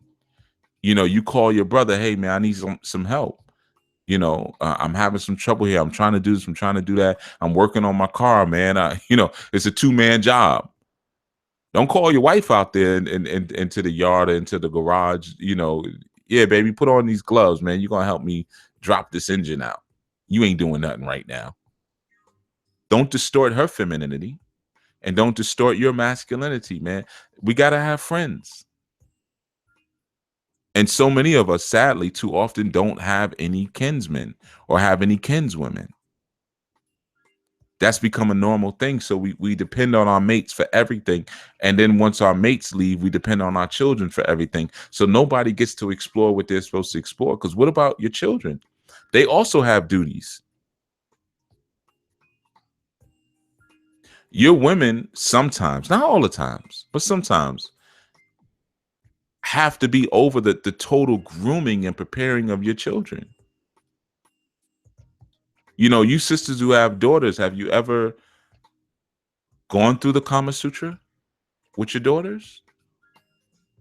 Dealt with tantric sciences with your daughters? You brothers with sons, man, you ever take them to a shooting range? Show them how to string up a bow and taught them about archery? Do they have the combination to the house safe? You know, do they know here? Do your sons even know where you bank at? Have you taken your sons and introduced them to the bank manager? In case something pops off and you need them to go handle something for you. Do your sons know how to drive? Forget that they ain't got their license, man. Forget that crap. That don't matter. I taught my daughter how to drive when she was 6. I had a small little Dodge Neon, and I got video footage of it too. It's hilarious because she was staring all off to the side, but you know, got that confidence. Here, baby, I'm gonna show you how you stare. Baba gonna work the gas. You know, are you preparing them to be children or adults who are going to take over the world? Or are you just crossing your fingers and hoping for the best? You got to prep them, man. You got to prep them. Do they know how to garden? You know what I mean? Like I said, do they know how to heal? Do they know how to kill? The basics. You know, do your children know how to write poetry? That's important. Can they write poetry? The boys and the girls. I was writing poetry at 4. Mother still brags about it. He was writing poetry at 4. Yeah, I remember my first poem. I'm gonna just try to find that thing. I bet it's somewhere. It was about rain. I wrote a poem at 4 about rain hitting the window pane. And it probably went just like that. But do your children know how to write poetry? Do your children play any instruments? See, you have to develop that Imhotepian spirit. I know we call it the Renaissance man or the Renaissance woman. Man, skip that. Don't let them take your stuff. Just like we say the Harlem Renaissance. No, man, y'all don't get credit for this. You know, establish the Imhotepian gene. Activate that Imhotepian gene in your children. Do your boys know how to fight? You know, take them outside, man. Work, get the pads and work on. Even if you don't have boxing gear, man, you know, slap box. You slap box with your boys, and I mean slap them, slap the hell out of them. Let them know what a sting feels like. You know, make them tough. Find out how. Let them see how tough they are. You got to bring that stuff out of them, man. You know, if you kick, man, kick them across the yard. You ain't gonna kill them if you got control. Let them see what that feels like. Okay, wow, this stuff out here that can hurt. Yeah. So next time, you know, watch out. You got to start them off like that. Now, I mean, you got to beat them up for the rest of their lives or anything like that, man. But you got to start them in certain spaces, man. You know, do your boys know how to fight? Do they know how to handle money? Have they ever touched $100 bill? You know, I used to have my youth count money for me. You know, I get like maybe $2,000-$3,000. You know, my grandfather used to do this to me. That's where I got it from. My grandfather. He'd be like, "Here, man, count that up for me, man." Over there showing off, and I'm sitting here thinking I'm really doing. I gotta count the money for Grandpa. You know, and with him, he was probably bragging. You know, because my grandpa, he used to always like to brag about he had a pocket full of money. I got a pocket full of money. I got a pocket full of money. You know, but my youth, yeah, man, it count this up for me. And then, you know, when they count it, they always think they're gonna get a little bit of it. You're like, all right, yeah, give it back. How much is there? Oh, $4,500. All right, cool. Put it back in your pocket. Then they say, Baba, is it a bad time to ask you? But do you see sneakers I want? Man, I ain't got no money for no sneakers. But you just $4,500. Yeah, that's mine for something. But you can count your own 45. I'll show you how to get it. You see, so you start doing things like that with them. So I'm just saying, man, there's so many things down in the list. You know, do you draw with your children? Do they know how to create art? Do they know how to create music? Can they dance? You know, there's so many things to share with them, man, so that they become well-rounded. And we ain't even got to the shrine work yet. And notice I haven't mentioned anything about English class and gym and world history and science and biology? Do you ever take them out in the woods and teach them survival skills? Do they know what to do first? Should they look for water? Should they build a shelter first? Or should they look for food? Do they know what comes first? That stuff was drilled in my youth head. They know the first thing we do, build shelter. Because they understand the value, the psychological value of a shelter. You know, so I'm just giving little small examples, but you know, I could go all day with this, with your list. So when sometimes we think that we supposed to be up in each other's face all the time, it's because you got too much time on your hand, brothers and sisters. Brothers be out here spending their whole time on Facebook and Instagram and Twitter looking for women to join their family. You got that much time? I know I ain't got that much time. I can't remember the last time I approached a woman. I let the chick know, you better choose up. You about to get left in the dust. You better choose up because I ain't coming after you. I'm busy. I'm over here trying to take over the world. I ain't got time to be chasing you. Not that I would even if I did have time, but that's another conversation. But anyway, so I Am Divine says, yes, Chief. Well, actually, she said, yes. That's how it's typed, Chief. I don't talk much, but today I must. Great show. I feel so good about my life right now. Awesome. That's good. That's real good. You feel good about your life right now. That's actually really good. That's good to hear. Makes me feel better about my life. Michelle says, I feel like when it comes to being a woman/mom, I'm building the bike as I ride it. Yeah, and that sucks, Michelle. I know. That's how it is for a lot of people, and that sucks. Because you're always going to look back and say, oh, if I would have known this, oh, if I would have known that. It shouldn't be like that. At least, oh, I almost said your daughter's name. You know, I don't like doing that on air. At least for your daughter, you know it shouldn't be like that, right? Because you lay in the pathwork, at least. I Am Divine says, Michelle, I don't think there's anything wrong with that. Yes, there is. As long as you understand your role as a woman and a mother. You don't understand your role as a woman and a mother if you're building the roles as you're going. Because essentially, if you're building the roles as you're going, it's trial and error. You see? Because think about what you're saying there, I'm Divine. Understand. Understanding comes from knowledge and wisdom. So where's the knowledge come from? Somebody has to give you the knowledge first, then you apply it, then you get the understanding. The difference with a lot of you sisters and brothers, I'm not just talking about y'all, but y'all are functioning from wisdom first. Wisdom is the actual experience. But the wisdom gives you a distorted understanding because you never got the knowledge. So it goes back to, I guess, the Maroon Beauty, the number thing, the 1 to 2 to 3. So you're starting at the 2. So then your 3 is distorted because you didn't have the 1 there. You can't start on the 2. You got to start on the 1. Okay. So no, that's not a good thing. You don't want to keep that up. No, you don't want to keep that up, man. It's a bad thing. Lo says Huns are like descendants of the Mongols, you know, the steppe culture. Yeah.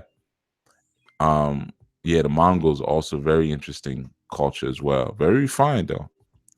Vivid Eye says crude but effective psychological warfare, good way to stop conflicts in the army. Yeah. You got to punish people who betray.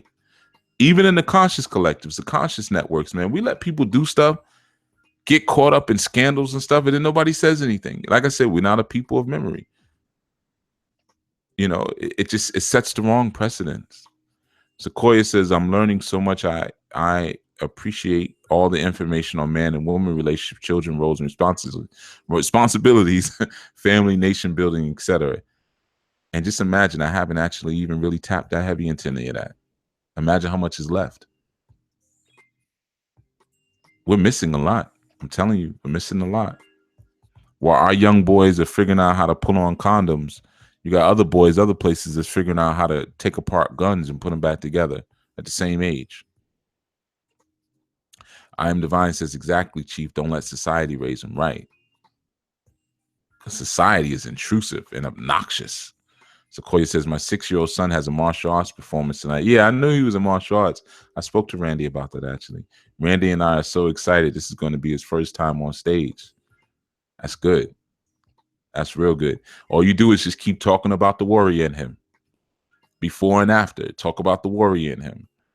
You know, if if he falls or something, Sequoia, you know, let him fall and get his butt back up. You know, or if he misses a punch or something, you know, just let it be. You know, and the more, let me tell you this too, Sequoia, and you could share this with Randy. The more opportunities that you can set up when they're young like that to get them to fight or perform, quote unquote, in public is good, because young boys have to be able to get over their performance anxieties or doing things in public. You know, like when I used to train a lot of my students, even though I had the dojos, I actually had, you know, room. We used to train outside a lot. And so some of my students hated that, because we would jog down. There was a park about maybe 4 blocks from where the dojo was. We would jog down to the park, and we would go train there, but there'd be people outside, you know, and, you know, my training, I have them spar a lot. And it's like, you know, but there's people here, yeah, and they're gonna watch. They're gonna come around and stand and look at you and everything like that, and you might get, you know, swept and fall on the ground or kicked in your stomach or whatever in front of everybody. Get over it, or don't. So that's the biggest fight right there. Can I allow myself to be humbled or embarrassed in public? You see, now you think about the value of that. That's why I used to take my youth to a lot of tournaments to fight. And tournament fighting ain't real fighting. It's just for points. You know what I mean? But the hardest part about doing tournament fighting, if it's a big tournament, there's like be 1,000 people there. And, you know, they're going in and you seeing cute boys you might like and cute girls you might like and all these different people here, and they can fight. They walking up with their black belt and you might have a yellow belt, you know, and you got to get over all of those insecurities. And that's the best part of the whole thing. Forget the fighting. I mean, fights can go either way. You win or lose, whatever. It's getting over the anxiety of doing certain things publicly, which creates a boldness. It creates a surety and kind of an internal environment where you feel your strength. So, you know, the more you guys can get the young warrior into a space where he can, even if it's dancing, it doesn't have to be martial arts, but where he can do things out in public like that, it will allow him to cut through a lot of the insecurities that, you know, a lot of us as adults have. You know, a lot of us have esteem issues and security issues. Because we're just not used to doing things publicly like that or within a communal setting. So that creates a certain boldness. You know, ultimately the fight is never with the other person, it's with yourself, deciding what you're going to be in that moment and what identity you're going to let go of in that moment or hold on to, you know, in that moment, man. So, you know, that's a beautiful thing. That's a beautiful thing. I definitely, you know, I like that. That's what I'm into, man. You should have said that in the beginning of the call. You know, I love to see the young people out doing stuff. Like I said, when it comes to this stuff we talking about,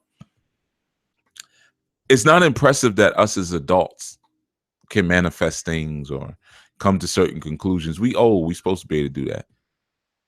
25 and up. All right. So any of you on the line, I know I get a lot of young listeners. You're like, well, yeah, but y'all 40, 50 years old. I'm 20. You old. 25 and up. Okay. So it's beautiful when you see children who are applying these things. We're supposed to be able to apply these things. When you got children who getting in the ring or doing martial arts performances, at 6, he's probably going to do a kata. You know, 6 years old. I doubt if he's going to be scrapping, but they're going to have him doing katas. And that within itself is difficult because there has to be uniformity. When you're doing katas, there has to be timed a certain way. And, you know, the sharpness of his kata. Even at 6, I used to judge like how you tie your belt. You know, do you know how to tie your belt? Or did your mama put your belt on for you? You know, that's a part of it. Is your gi clean? You know, you wearing a clean gi? Is your belt tied properly? You know, when you're calling out, you know, they may say certain Kia, you know, is your Kia strong? You know, when you're doing your kata, do you, because when you're doing a kata, the thing is that you ain't dancing. You're supposed to really feel like you hitting somebody, like you in a fight. So is your kata strong? Are you punching forward strong, kicking forward strong? Are you coming with that foot and stomping down hard? Boom, you know.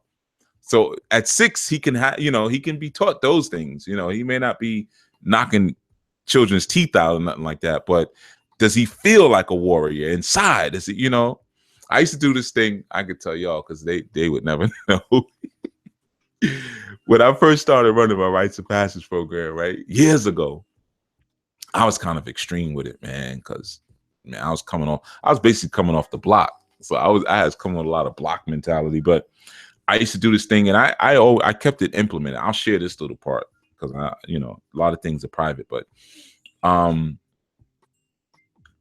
I would have them at a certain time, like let me use it towards the end of the program, but when they would come in like towards the end of the session, not the program, but for the newcomers, I would say, okay, now we're gonna prep you. We're gonna prep you, and we would do a trust walk. So I would blindfold all of them, right? And we would walk, you know, if we were in a park, I would have them walk a certain place. So if we were inside of a school, which usually where we usually work from, I'd have them walk the hallways in the back around. And one person would have their hand on the shoulder of another. So you have to trust the person who was leading and everything. And then we would do a certain ritual when they got back to the space we were in. I'd have a brother drumming. I'd have some sage and some frankincense going. So, you know, and a lot of times, a lot of these young brothers and sisters, they never even smelt sage. They'd be like, oh, somebody smoked you. Somebody's smoking an L. You know, they wouldn't know what it was. But so they come as a whole environment. And then I would use tofu jerky. And I would say, you know, they still blindfolded though. And I would say, you know, you guys know I go back and forth to Africa all the time. And there's a special shaman that I work with. And when they kill lions over there, they give me the heart. Because I tell them, you know, my participants have to be lion-hearted. And I would take this tofu jerky and I would say, open your mouth. And I would feed them, go down the line, feeding them the tofu jerky. But I would tell them it was actually lion's heart. Now, to this day, they don't know that it was tofu. To this day, we talking years and years ago. And I've always done this in all of my programs, you know, feeding them the lion heart, you know, so there's so many different things you could do, especially like with the youth, man, with your son, Sequoia. You can do the same thing, blindfold him, you know, give him a piece of a tofu jerky, say, yeah, now you got the heart of a lion. Let's go. You know, but you do little things like that, man, to hype them up and put them into that space, man. And they don't forget it, man. I used to do a lot of stuff like that, man. I had a lot of fun with it. You know, rites of passage is, in my opinion, I think it's probably the strongest thing. It's probably the strongest weapon or the strongest tool in my toolbox. You know, it's something that I really enjoy, have a passion for it, and I don't know, a different kind of me comes out when I'm doing it. You know, but yeah, you know, you hype him up in that sense. You know what I mean? And he'll take the rapping, and like you said, he danced and rap. We take all of it into a certain space. So let me go to this other stuff before we close out. So Anwar says, greeting, Chief. What is the significance of humility for growth as individuals? Got to check out the show I did on humility. Start there. But, you know, from a simple perspective, you know, typically when we think about growth, right, we think about things that come from the ground. Well, the word humility comes from the Latin word humus, which means earth. You know, so to grow, you have to be grounded in the earth. You know, you have to have the receptivity and that fertility as the earth has. So humility deals more with groundedness and fertility, because you think about fertility for a second. When we consider a piece of earth to be fertile, it takes what we give it and then gives something back based on what was given. Well, that's humility. You know, like when we say the meek shall inherit the earth, you know, those who are low to the ground, you know, will inherit the properties or the value of that earth element, you know. So check out that show on humility. I get into that a little bit more, but, you know, as it relates to growth, you know, you want to relate it to the earth element, which deals with the convictions. Now, in order to have a conviction of purpose, you have to first be convicted. that maybe I'm not living my purpose, you know, so I need to be on it. And that requires, again, humility, which sad. It's so rare. So doggone rare nowadays. People are not connected to the earth, man. It's so rare. Take off your shoes and run in the earth sometimes, man. Run barefoot. But anyway, strong mind, strong body fitness says, before coming into consciousness, I perceived myself as a great mother / woman. But now, as I am learning more, I really am seeing I am building the bike as I go as well, Michelle. Yeah, so that means all of y'all are building the bike as you're going a raggedy. I know you don't want to hear it. That means you're raggedy mothers, raggedy women. Because if you ride on a halfway bike as you're going, just like you've gotten that term, building the bike as you go, from me. You've heard me say that in relationship to the spiritual development and Anu. That means Anu is raggedy. So I'm taking that too. That means you're raggedy. So Sequoia says, yes, he says Kia. And I'm saying that not to put you down. I'm saying that to motivate you. Don't be raggedy. But just understand that because you're building it as you're growing, then that means there's a lot of things missing. Like a lot of you sisters, I don't know, man. I don't know what's up with you. Well, I do know what's up with you guys, but instead of getting on the phone and bashing your husbands for 4 hours, share some mothering tips.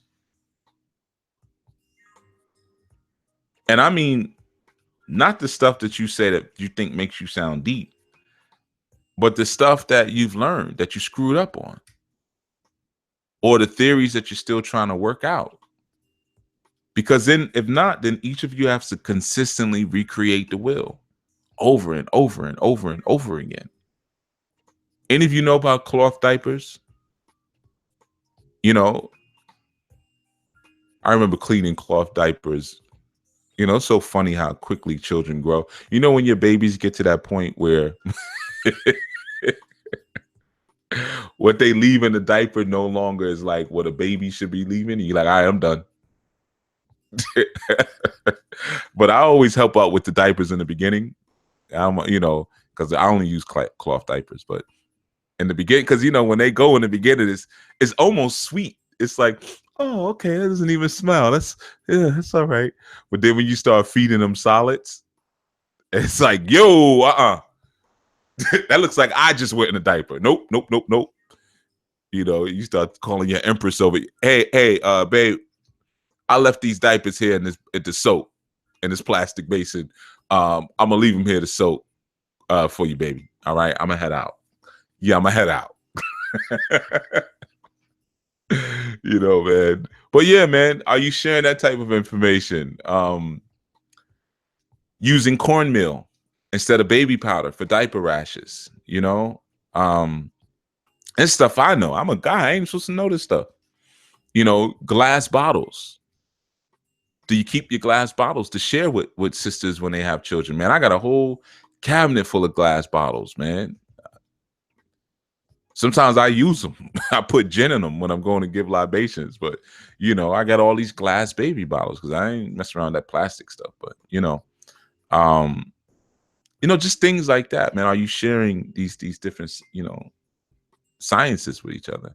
Michelle says, thank you for sharing your experiences. Strong mind, strong body fitness. I try to say the same thing just for advertising. On my part, I am used to being great and talented and skills that have nothing to do with womanhood or motherhood. Yeah, that sucks too. Exactly, Michelle. I've never learned the various aspects of womanhood from the elder women in my family because they don't / didn't know as well. Unfortunate. Yeah, but check this out, man. Y'all old now.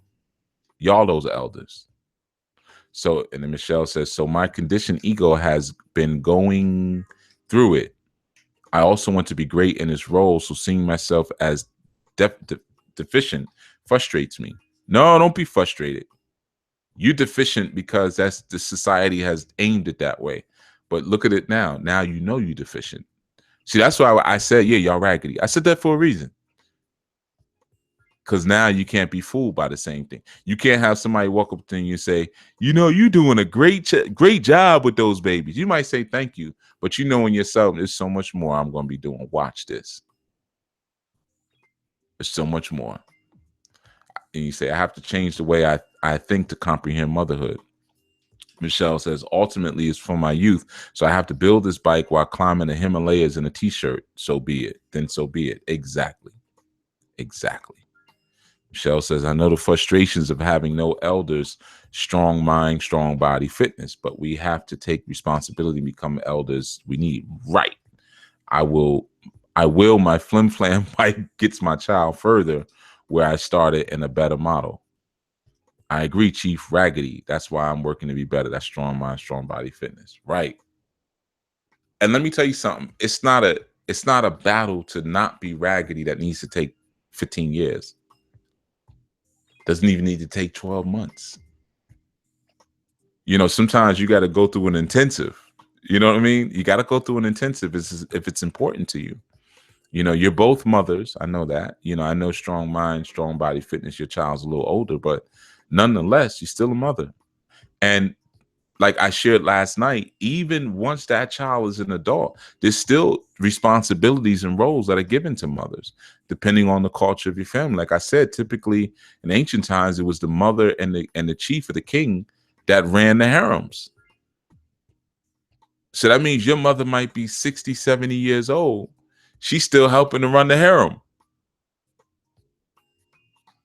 In addition to dealing with her own husband. And she may have several children, you know. So it doesn't end, but sometimes if you don't know how to change your posture as a mother or as a father, you don't know, you don't know what to expect from your child at a certain point and how your posture needs to change.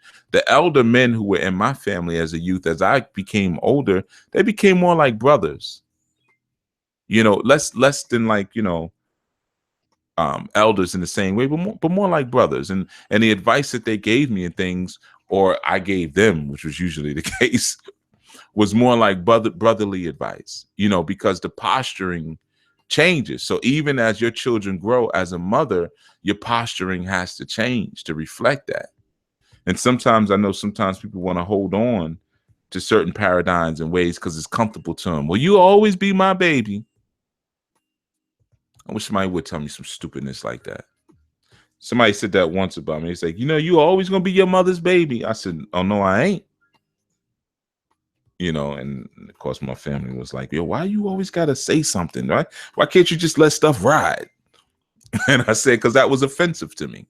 I'm a grown-ass man. I'm nobody's baby. I don't even let women call me baby. Don't try to take that from me. I live in a society every day that's trying to take my manhood from me. Every single day. And every single day, my manhood is seen as insanity. Whenever I stand up to be a man. I don't go for that. I'm not my mother's baby. Because in fact, how could I be my mother's baby when now at this age, in the hierarchy of authority, I have authority over my mother. So I'm gonna be her baby. I know that's crazy, right? Watch Roots, first episode. Or was it the second episode? First episode. No, second episode. When Kunta came back. And his mother, Benta, played by Cicely Tyson, tried to nag him. He had came back from his rites of passage experience. He's only 15 years old. And his mother was like, well, you make sure you do this and you do that. And she wasn't even nagging him hard. She was just like, make sure you do this and do it. And he said, he looked at her. He was cold. He was cold about it too. He said, a woman shouldn't talk to a man in that way. And she dropped her head and said, you're right. I'm sorry. You see? She recognized, now she could have been like, who the hell are you talking to? I brought you in this world. And she could have did one of those things, but she said, nah, I'm not going to cripple my son by doing that. Yeah, he's 15. He's a man now because he had moved out. Then his father had built him his own hut. And of course, when he went in the hut, he was playing like a little kid. He was happy to have his own space now, his own hut. But if I still treat him like a little boy, I'm crippling him going out. And then what am I going to do later? I'm going to complain about him. Look at him. He just is still a little boy. He don't know how to act. Look at who he married. There ain't no strong men out here. Well, don't beat the man out of him. Don't coddle the man out of them. You know, sisters, I hope you do understand that men love to be catered to, but we hate to be pampered. Understand the difference. You know, so that was just an example of that, man, of how our posturing has to change. And even as men, you know, our posture, you know, there's certain things with my daughters that there's certain lines I can't cross anymore. You know, I would like to, but I just can't. There's certain things I can't say. I don't ask them if we going somewhere, hey, you bring your maxi pads. I can't, you know, that's not my business. You know, even in terms of touching them, you know, like I have a bad habit sometimes, even with the females in my family. I still be putting them in headlocks and giving them, I mean, 30 years old, 28, 29, 30 years old. I'm still, they say something I don't like, I put them in a headlock, and, you know, I have to stop myself. Like, wait, stop. It's a grown behind woman here, man. Give her grown woman respect, you know, and I'm known for that. Like, you know, the perpetual big brother or older cousin, or, you know, whatever, or that rough uncle. But your posturing has to change. I catch myself, even with the young boys, my youth. No, man, as they get to a certain age, you know, you can't be putting your hands on them and threatening them and all that, or just joking with them in a certain way. And that's tough.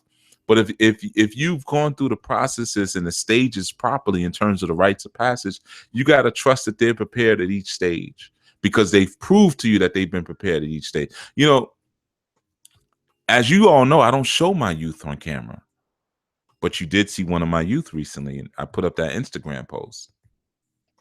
He earned that. He earned it, because for years, especially when I was doing the video show, they wanted to do the shows with me, because they like for some reason those particular two, they think they're my security force. You know, like when I'm walking down the street and I have those you know, my youth with me, they always like to stand on the left and the right of me, and I'm like, man, y'all can't do nothing, man. Like, if something pop off, I had to protect y'all, you know. But I told him, I was like, yo, you prove you a champ, man. I'll let the people see. I know you can handle yourself, man. You know, and there was some other things that he also did. And I was like, you have to earn the right to be seen.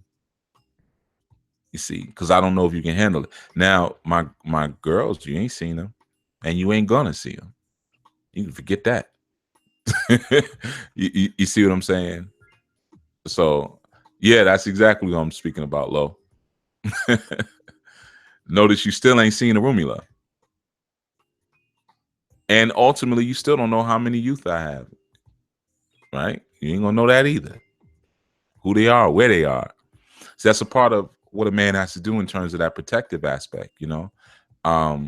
Yeah, man, that's just a part of what we have to do. But, you know, again, like I said, your posturing, you have to learn to shift your posturing when necessary. You know, you end up crippling your children. So even with that particular youth, he's like, come on, Bob, man, I'm over here knocking people out. I'm sparring, I'm loosening up people's teeth.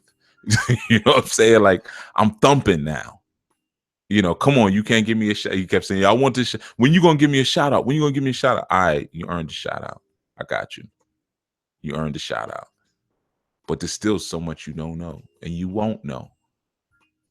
That's what men have to do, man. You know, don't fall into this. Social media is effeminate. Be careful with it. You'll end up giving up your whole positioning. I am an advocate of misinformation. Yeah. And you figure out what I'm saying when I say that. So Strong Mind, Strong Body Fitness says, when is the ANU Women's Call coming back?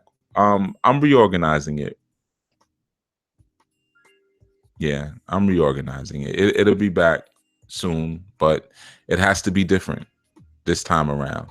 All right. So I don't want to get into too much of that on air. I don't know if you were on that call that night. I don't think you were. But if you build with Sister Michelle, she was on the call. She'll tell you, and Sister Sequoia was as well. They'll tell you what I shared with them. I don't want to share it publicly. All right, but it'll be back soon enough. All right, soon come. But yeah, I just want to leave you again with the idea, when you're hearing these brothers and they're hypercritical, or they're just critical, period, just understand it's not because they hate you. We love you, and we want you to come back, and we want to be with our natural counterparts. You know, though you may see us venture out to other places, trust me, that's never the first choice. We've been pushed out to other places a lot of times, you know. And when you start talking about building your stable, it's a man's it should be a man's prerogative and role to take over territory. And sometimes that may mean or represent foreign territory. You see? So, I mean, you kind of think about that. He may have a mixture of genetic diversity inside of his cipher. All right. Come on, Lo, you giving away you giving away my position. Lo be catching stuff that I be trying to hide. But yeah, man, you know, it's the ism applies to so many different situations. But you know, just keep that in mind, man. They're not coming at you because they hate you. You know, even though it may feel, I don't like how he said that, and he called me this and that. You know, he's recognizing that another man has taken his natural counterpart. He's pissed off about it. So he's speaking against that man, and he's speaking against the character and the personality that's been created inside of you. You know, so sometimes it's good just to before you have that emotional reaction, just to kind of listen a little bit. You know, what's actually being said, because you got to understand, like I said earlier, men see they see things in terms of territory. You know, so when another man is walking down the street with you of a different culture, he sees that his territory has been encroached upon. That's how men perceive things. It's different, you know, than perhaps how a prince. I'm sorry, I'm sort of flash from Brother Lowe's comment. How a woman may perceive, you know, may perceive things, man. You know, he's hurt, and he loves you so much, he spends that much time trying to tell you to act right. Or trying to outline the experiences maybe he's had with women who got caught up by the system. It's because he's hurt. It shouldn't have went down like that. You know, he's basically telling you about his war story, you know. So I mean, just to kind of give you an idea, and that's what I was talking about in the beginning of the call, for those of you who missed it.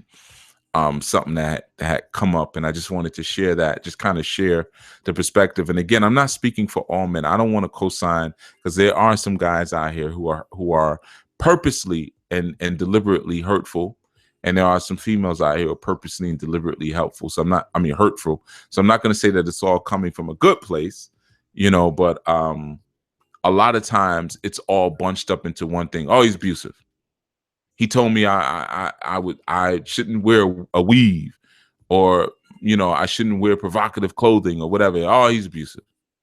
Listen to why he may be saying that. And I'm saying for different cultures, you know, Hebrew Israelites talk about a lot, Muslims talk about it, you know, different groups will share like the frustration that they may be having, especially with the American Black woman.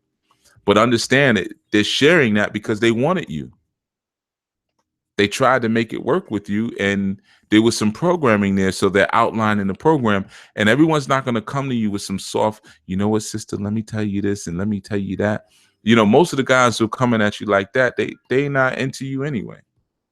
Now you'll support them and you'll finance them, but those are the ones that get caught up in scandals with you, doing you dirty, telling you one thing. They want you to be one way, but behind the closed doors, they laying with what they tell you not to be. You got to peep game. You know, I mean, I'm sure a lot of you sisters have had that experience, even walking down the street. You know what I mean? A man will come at you a certain way, and he don't get your affections. He comes at you another way, you know? Brothers, you know, nice girl, pretty girl.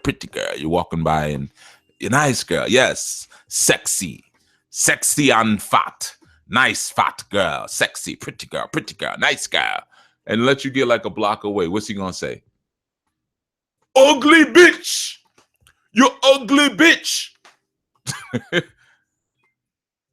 F you, fuck you, bitch! Stuck up bitch!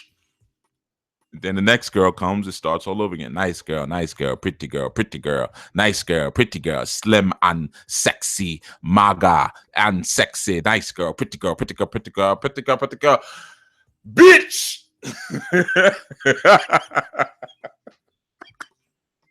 Oh, let me stop. But you know what I'm talking about. I told myself I wasn't going to crack no jokes.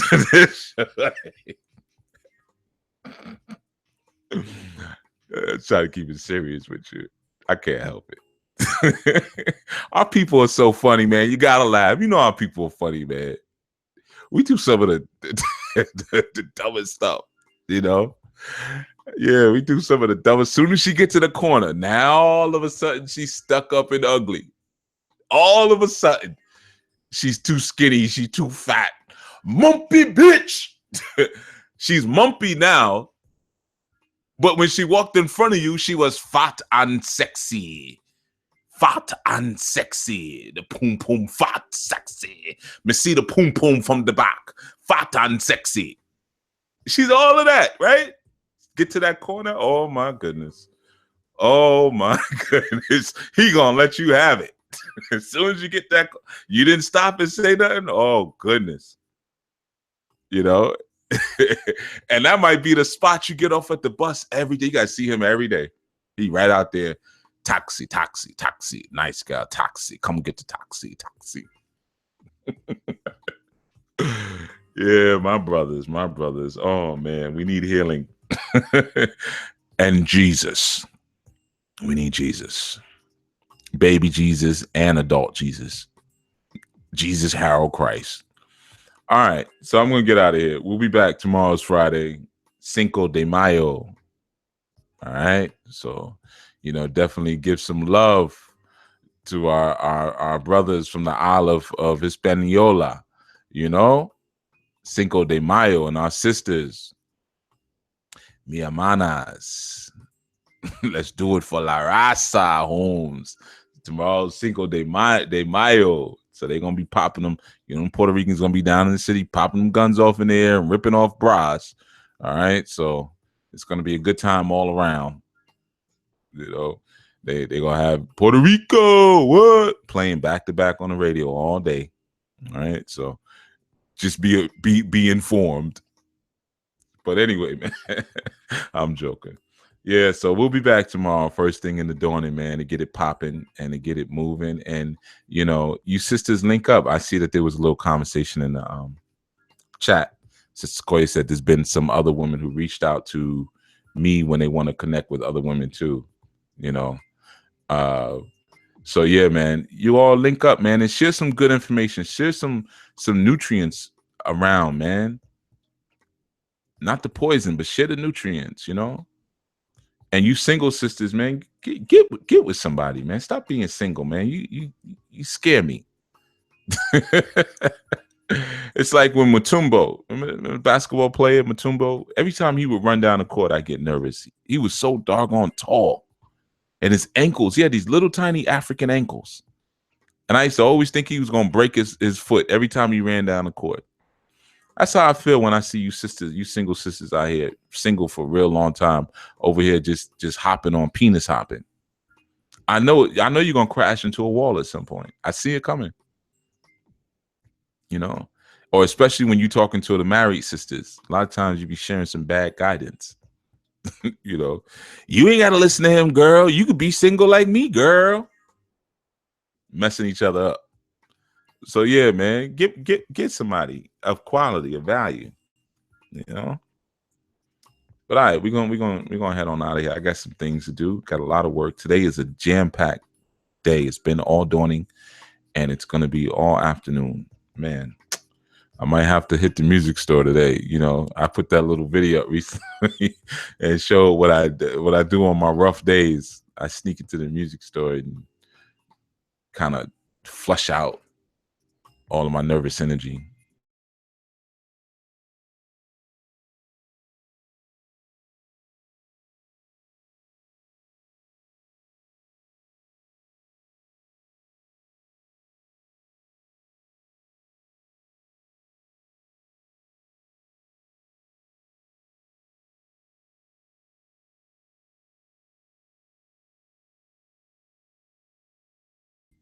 All right. So let me get out of here. I know it just crashed. I know there's no sound. Y'all probably just told me that. But anyway, I'm out of here anyway. So crashed just at the perfect time. We're out. All right. So I'll see you all tomorrow, 7 a.m.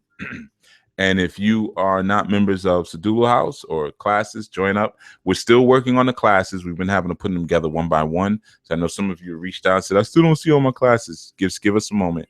It's taking a minute because we had to recompile them because of what happened. And for those of you who want to join the ministry and stuff like that, ASSAAN-ANU Life Global. Hit the join link, ASSAANULifeglobal.org. All right. And as far as the women's call, we'll get it going again, but I just have to we need more dedicated and committed people who are about the ASSAAN-ANU mission. I'm talking about the women. We can't just have one or two women in the group who are up on it or who are participating properly, and then we got 10 or 15 other women who are talking foolishness. That's not going to work. All right. We need more people to step up, more sisters to step up to help facilitate that call. All right. So that there's a little bit more help. And those of you who are interested, feel free to reach out to me. You know how to get at me. You got SUICIDAL House, you got the app. You can get me if you want to. All right. So yeah, that's the pause on that. All right. Until such time, we're out of here. Peace.